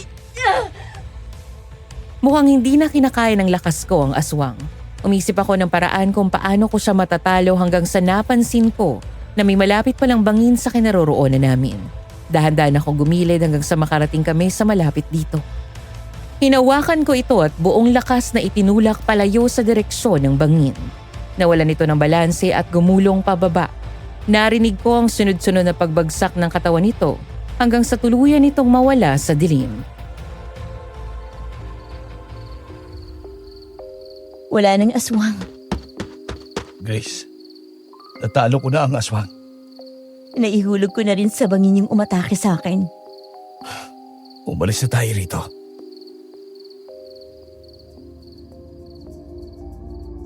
Sumang-ayon ako sa sinabing iyon ni Bernard. Nagmadali kaming umalis sa lugar na iyon at inalalayan ko naman si Amara habang hawak niya ang kanyang sanggol na anak. Dinala kami ni Bernard sa isang ligtas na kuweba.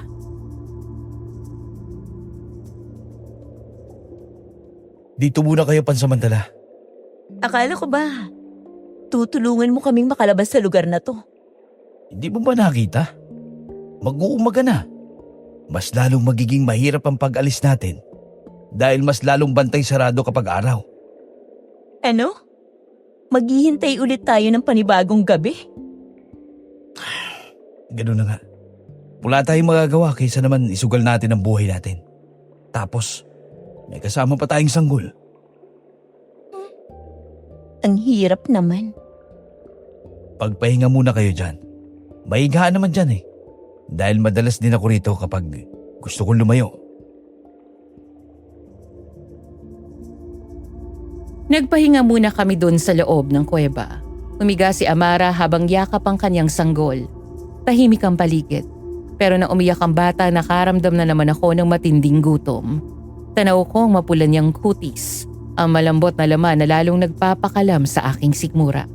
Napatigil ang aking paghinga. Kusang gumalaw ang katawan ko palapit sa kanya. Naramdaman ko umiinit ang lalamunan ko at nanuyo ang aking bibig. Hindi ko namalayang inuunat ko na ang kamay ko at tinangkang humawak sa kanya.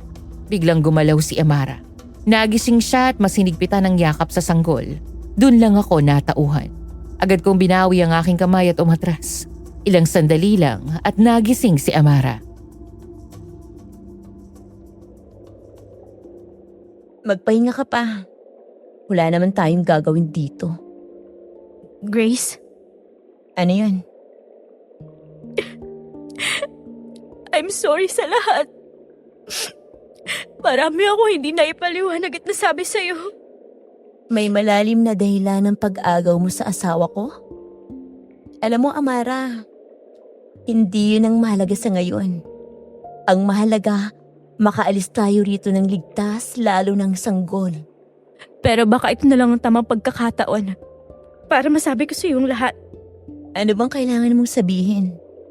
Hindi si Marco ang ama ng anak ko. Sino? Yung kaibigan ni Papa. Ginahasa niya ako. At sa halip na ipakulong siya ni Papa, gusto niya na magpakasal kaming dalawa. At yung lalaki na yun, obsessed siya sa akin. Gustong-gusto niya rin mapasa kanya ako.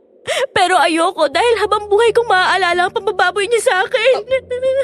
Pero bakit involved dito si Marco? Dahil lumapit siya sa akin. At sinabi niya na ako pa rin ang mahal niya. Ikunento ko ang sitwasyon ko.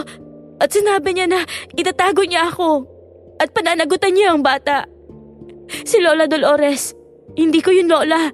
Hindi rin siya lola ni Marco. Naging kaibigan lang siya ni Marco dahil minsan siyang nagpagamot sa kanya. Siya ang tumulong sa amin. Hindi rin ako makapaniwala na makalipas ang ilang taon naming pagsasama. Ikaw pa rin ang mahal niya. Grace, I'm so sorry. Desperado lang ako at magulo ang isip. Kaya wala akong choice kundi pumayag kay Marco. Pero di ko maitatanggi na mahal ko pa rin pala siya sa kabila ng ilang taon naming pagkakahiwalay. Pero mali pa rin talaga na inagaw ko siya sa'yo dahil kasal kayong dalawa. Wala na tayong magagawa. Nandiyan eh. Grace, nagsisisi na ako sa nagawa ko. Nasaktan kita at winasa ko ang puso mo. Grace, okay lang kung hindi na tayo bumalik sa dati. Sinira ko na pagkakaibigan nating dalawa. Hindi ko alam kung kaya pa kitang patawarin agad, Amara. Hindi ganun kadali. Hindi rin ganun kabilis mawala ang sakit Alam ko. At hindi ko hinihingi na patawarin mo ko ngayon. Gusto ko lang malaman mo na hindi ko sinadyang saktan ka. Mas masakit kasi na pareho tayong biktima. Pero pareho rin tayong may nagawang mali. At sa gitna ng lahat ng to, may batang nadamay. Siya na lang ang dahilan kung bakit gusto kong mabuhay ng maayos. Kahit hindi ko alam kung paano magsisimula. Hindi kasalanan ng sanggol ang nangyari sa atin. Kahit gaano kasakit, hindi ko hahayaang siyang magbayad. Yun lang ang hiling ko, Grace. Kahit galit ka sa akin, wag mo siyang idamay. Hindi ako mangangako sa iyo na magiging magkaibigan ulit tayo. At hindi rin kita pinangangakuan ng kapatawaran. Pero sa ngayon, pareho tayong lalaban para mabuhay. At gagawin natin yun para sa bata. Salamat. Kahit yan lang. Huwag mo munang asahan ng higit pa. Hindi pa tapos ang sakit na nararamdaman ko. Wala nang nagsalita pa matapos ang nangyari. Nang sumapit ang gabi, dumating si Bernard at sinabing oras na para umalis. Tahimik kaming kumilos. Binuhat ni Amara ang sanggol habang nauna si Bernard sa daan. Maingat kaming lumabas ng kuweba. Hindi pa kami nakakalayo nang biglang huminto si Bernard. Itinaas niya ang kanyang kamay. Hudyat na tumigil kami. May narinig akong mabigat na paglapag sa unahan. Sumunod ang mabagal na paggalaw sa dilim. May nagmamanman. Kailangan na nating maging alerto. Amara, akin ang bata para makakilos ka ng maayos. Nanghihina ka pa. Ito na. Tumakbo tayo ng mabilis. Doon tayo dadaan. Ililigaw natin ang aswang. Mabilis kaming tumakbo sa daan na sinasabi ni Bernard pero pagdating doon nagsilitawan ang maraming aswang. Napalibutan kami. Wala nang pwedeng takbuhan at sa bawat gilid ay may aswang na nakadapa at nakatingin sa amin. Sa gitna ng lahat ng yon, tumayo si Aling Aning. Tahimik siya, pero ramdam ko ang banta sa kanyang mga mata. Sabi ko na nga ba, itinatago ni Bernard ang babae na yan. At ngayon, kasama na rin nila ang babaeng may anak na sanggol sa Sitio 5. At ngayon, tinatangka ninyong tumakas sa lugar na ito? Hindi talaga mapagkakatiwalaan ng tao. Kung hindi ka lang sana kamukha ng anak namin, matagal ka na sana naming pinatay! Ginagawa ko lang kung ano ang dapat. Hindi ko naman kasi ginustong maging anak ninyo at maging alipin ninyo. Sige! Patatakasin ko ang mga taong ito. Pero isa sa kanila ang maiiwan para ihanda sa piyesta. Ano? Nabalot kami ng katahimikan. Walang makasagot kahit isa. Pero ganun na lang ang pagkagulat ko nang tumayo sa unahan si Amara. Amara, Ako na lang ang maiwan sa lugar na to para ihanda nila sa fiesta. Amara, wag. Sira na ang buhay ko sa paglabas ko sa lugar na to. At baka di ko rin maalagaan ng maayos ang bata. Isa pa, ito na ang paraan ng pagbawi ko sa iyo, Grace. Mas deserve mo mabuhay kaysa sa akin. Kawawang anak mo kapag nawala ka. Isa pa, nayanggaw na ako ng aswang. Kilala kita. Alam kong kaya mo yung pigilan para sa bata. May tiwala ako sa iyo. Ang buhay na para sa akin ay ibinibigay ko na sa iyo. Dahil marami pang magandang mangyayari sa buhay mo. Tama si Amara, Grace. Ikaw na ang bahala sa bata. Ikaw, Bernard, paano ka? Wala na akong balak lumabas. Inatanggap ko ng kapalaran ko rito. Kung makakaligtas ako, mas marami pa akong maililigtas sa lugar na ito. Kung hindi, hanggang dito na lang ang lugar na ito. Sige na, Grace, umalis na kayo. Umalis na kayo! Sige na! May nag-alay din ng buhay. Umalis na kayong dalawa ng sanggol!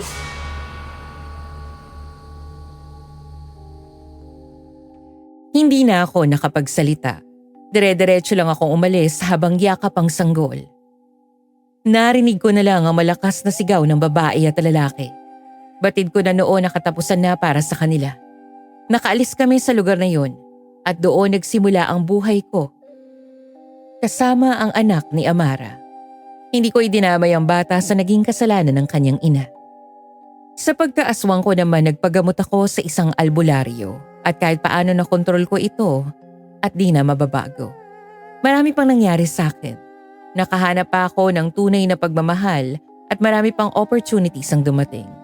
Pinatawad ko na si Amara dahil sigurado ako na ang pagsasakripisyo niya ng buhay ay tanda ng kanyang pagsisisi at pagbibigay ng hustisya sa nangyari sa akin. Hindi rin naman kasi siya perpekto. Nadala lang din siya ng desperasyon sa nangyari sa kanya at sino ba naman ako para hindi siya patawarin. Si Marco, natutunan ko na rin patawarin dahil napagtanto ko na wala akong karapatan na ariin ang pagmamahal ng iba na hindi para sa akin. Nagsisisi na rin ako sa pagkain sa kanya dahil ng galit at napatay ko siya. Basta ang mahalaga lumaki na maayos ang bata at naging maayos ang lahat. Naging mabuti pa rin ang mundo sa akin sa kabila ng mga nangyari. Hanggang dito na lang ang kwento ni Grace at masasabi ko na lang na it's worth to tell.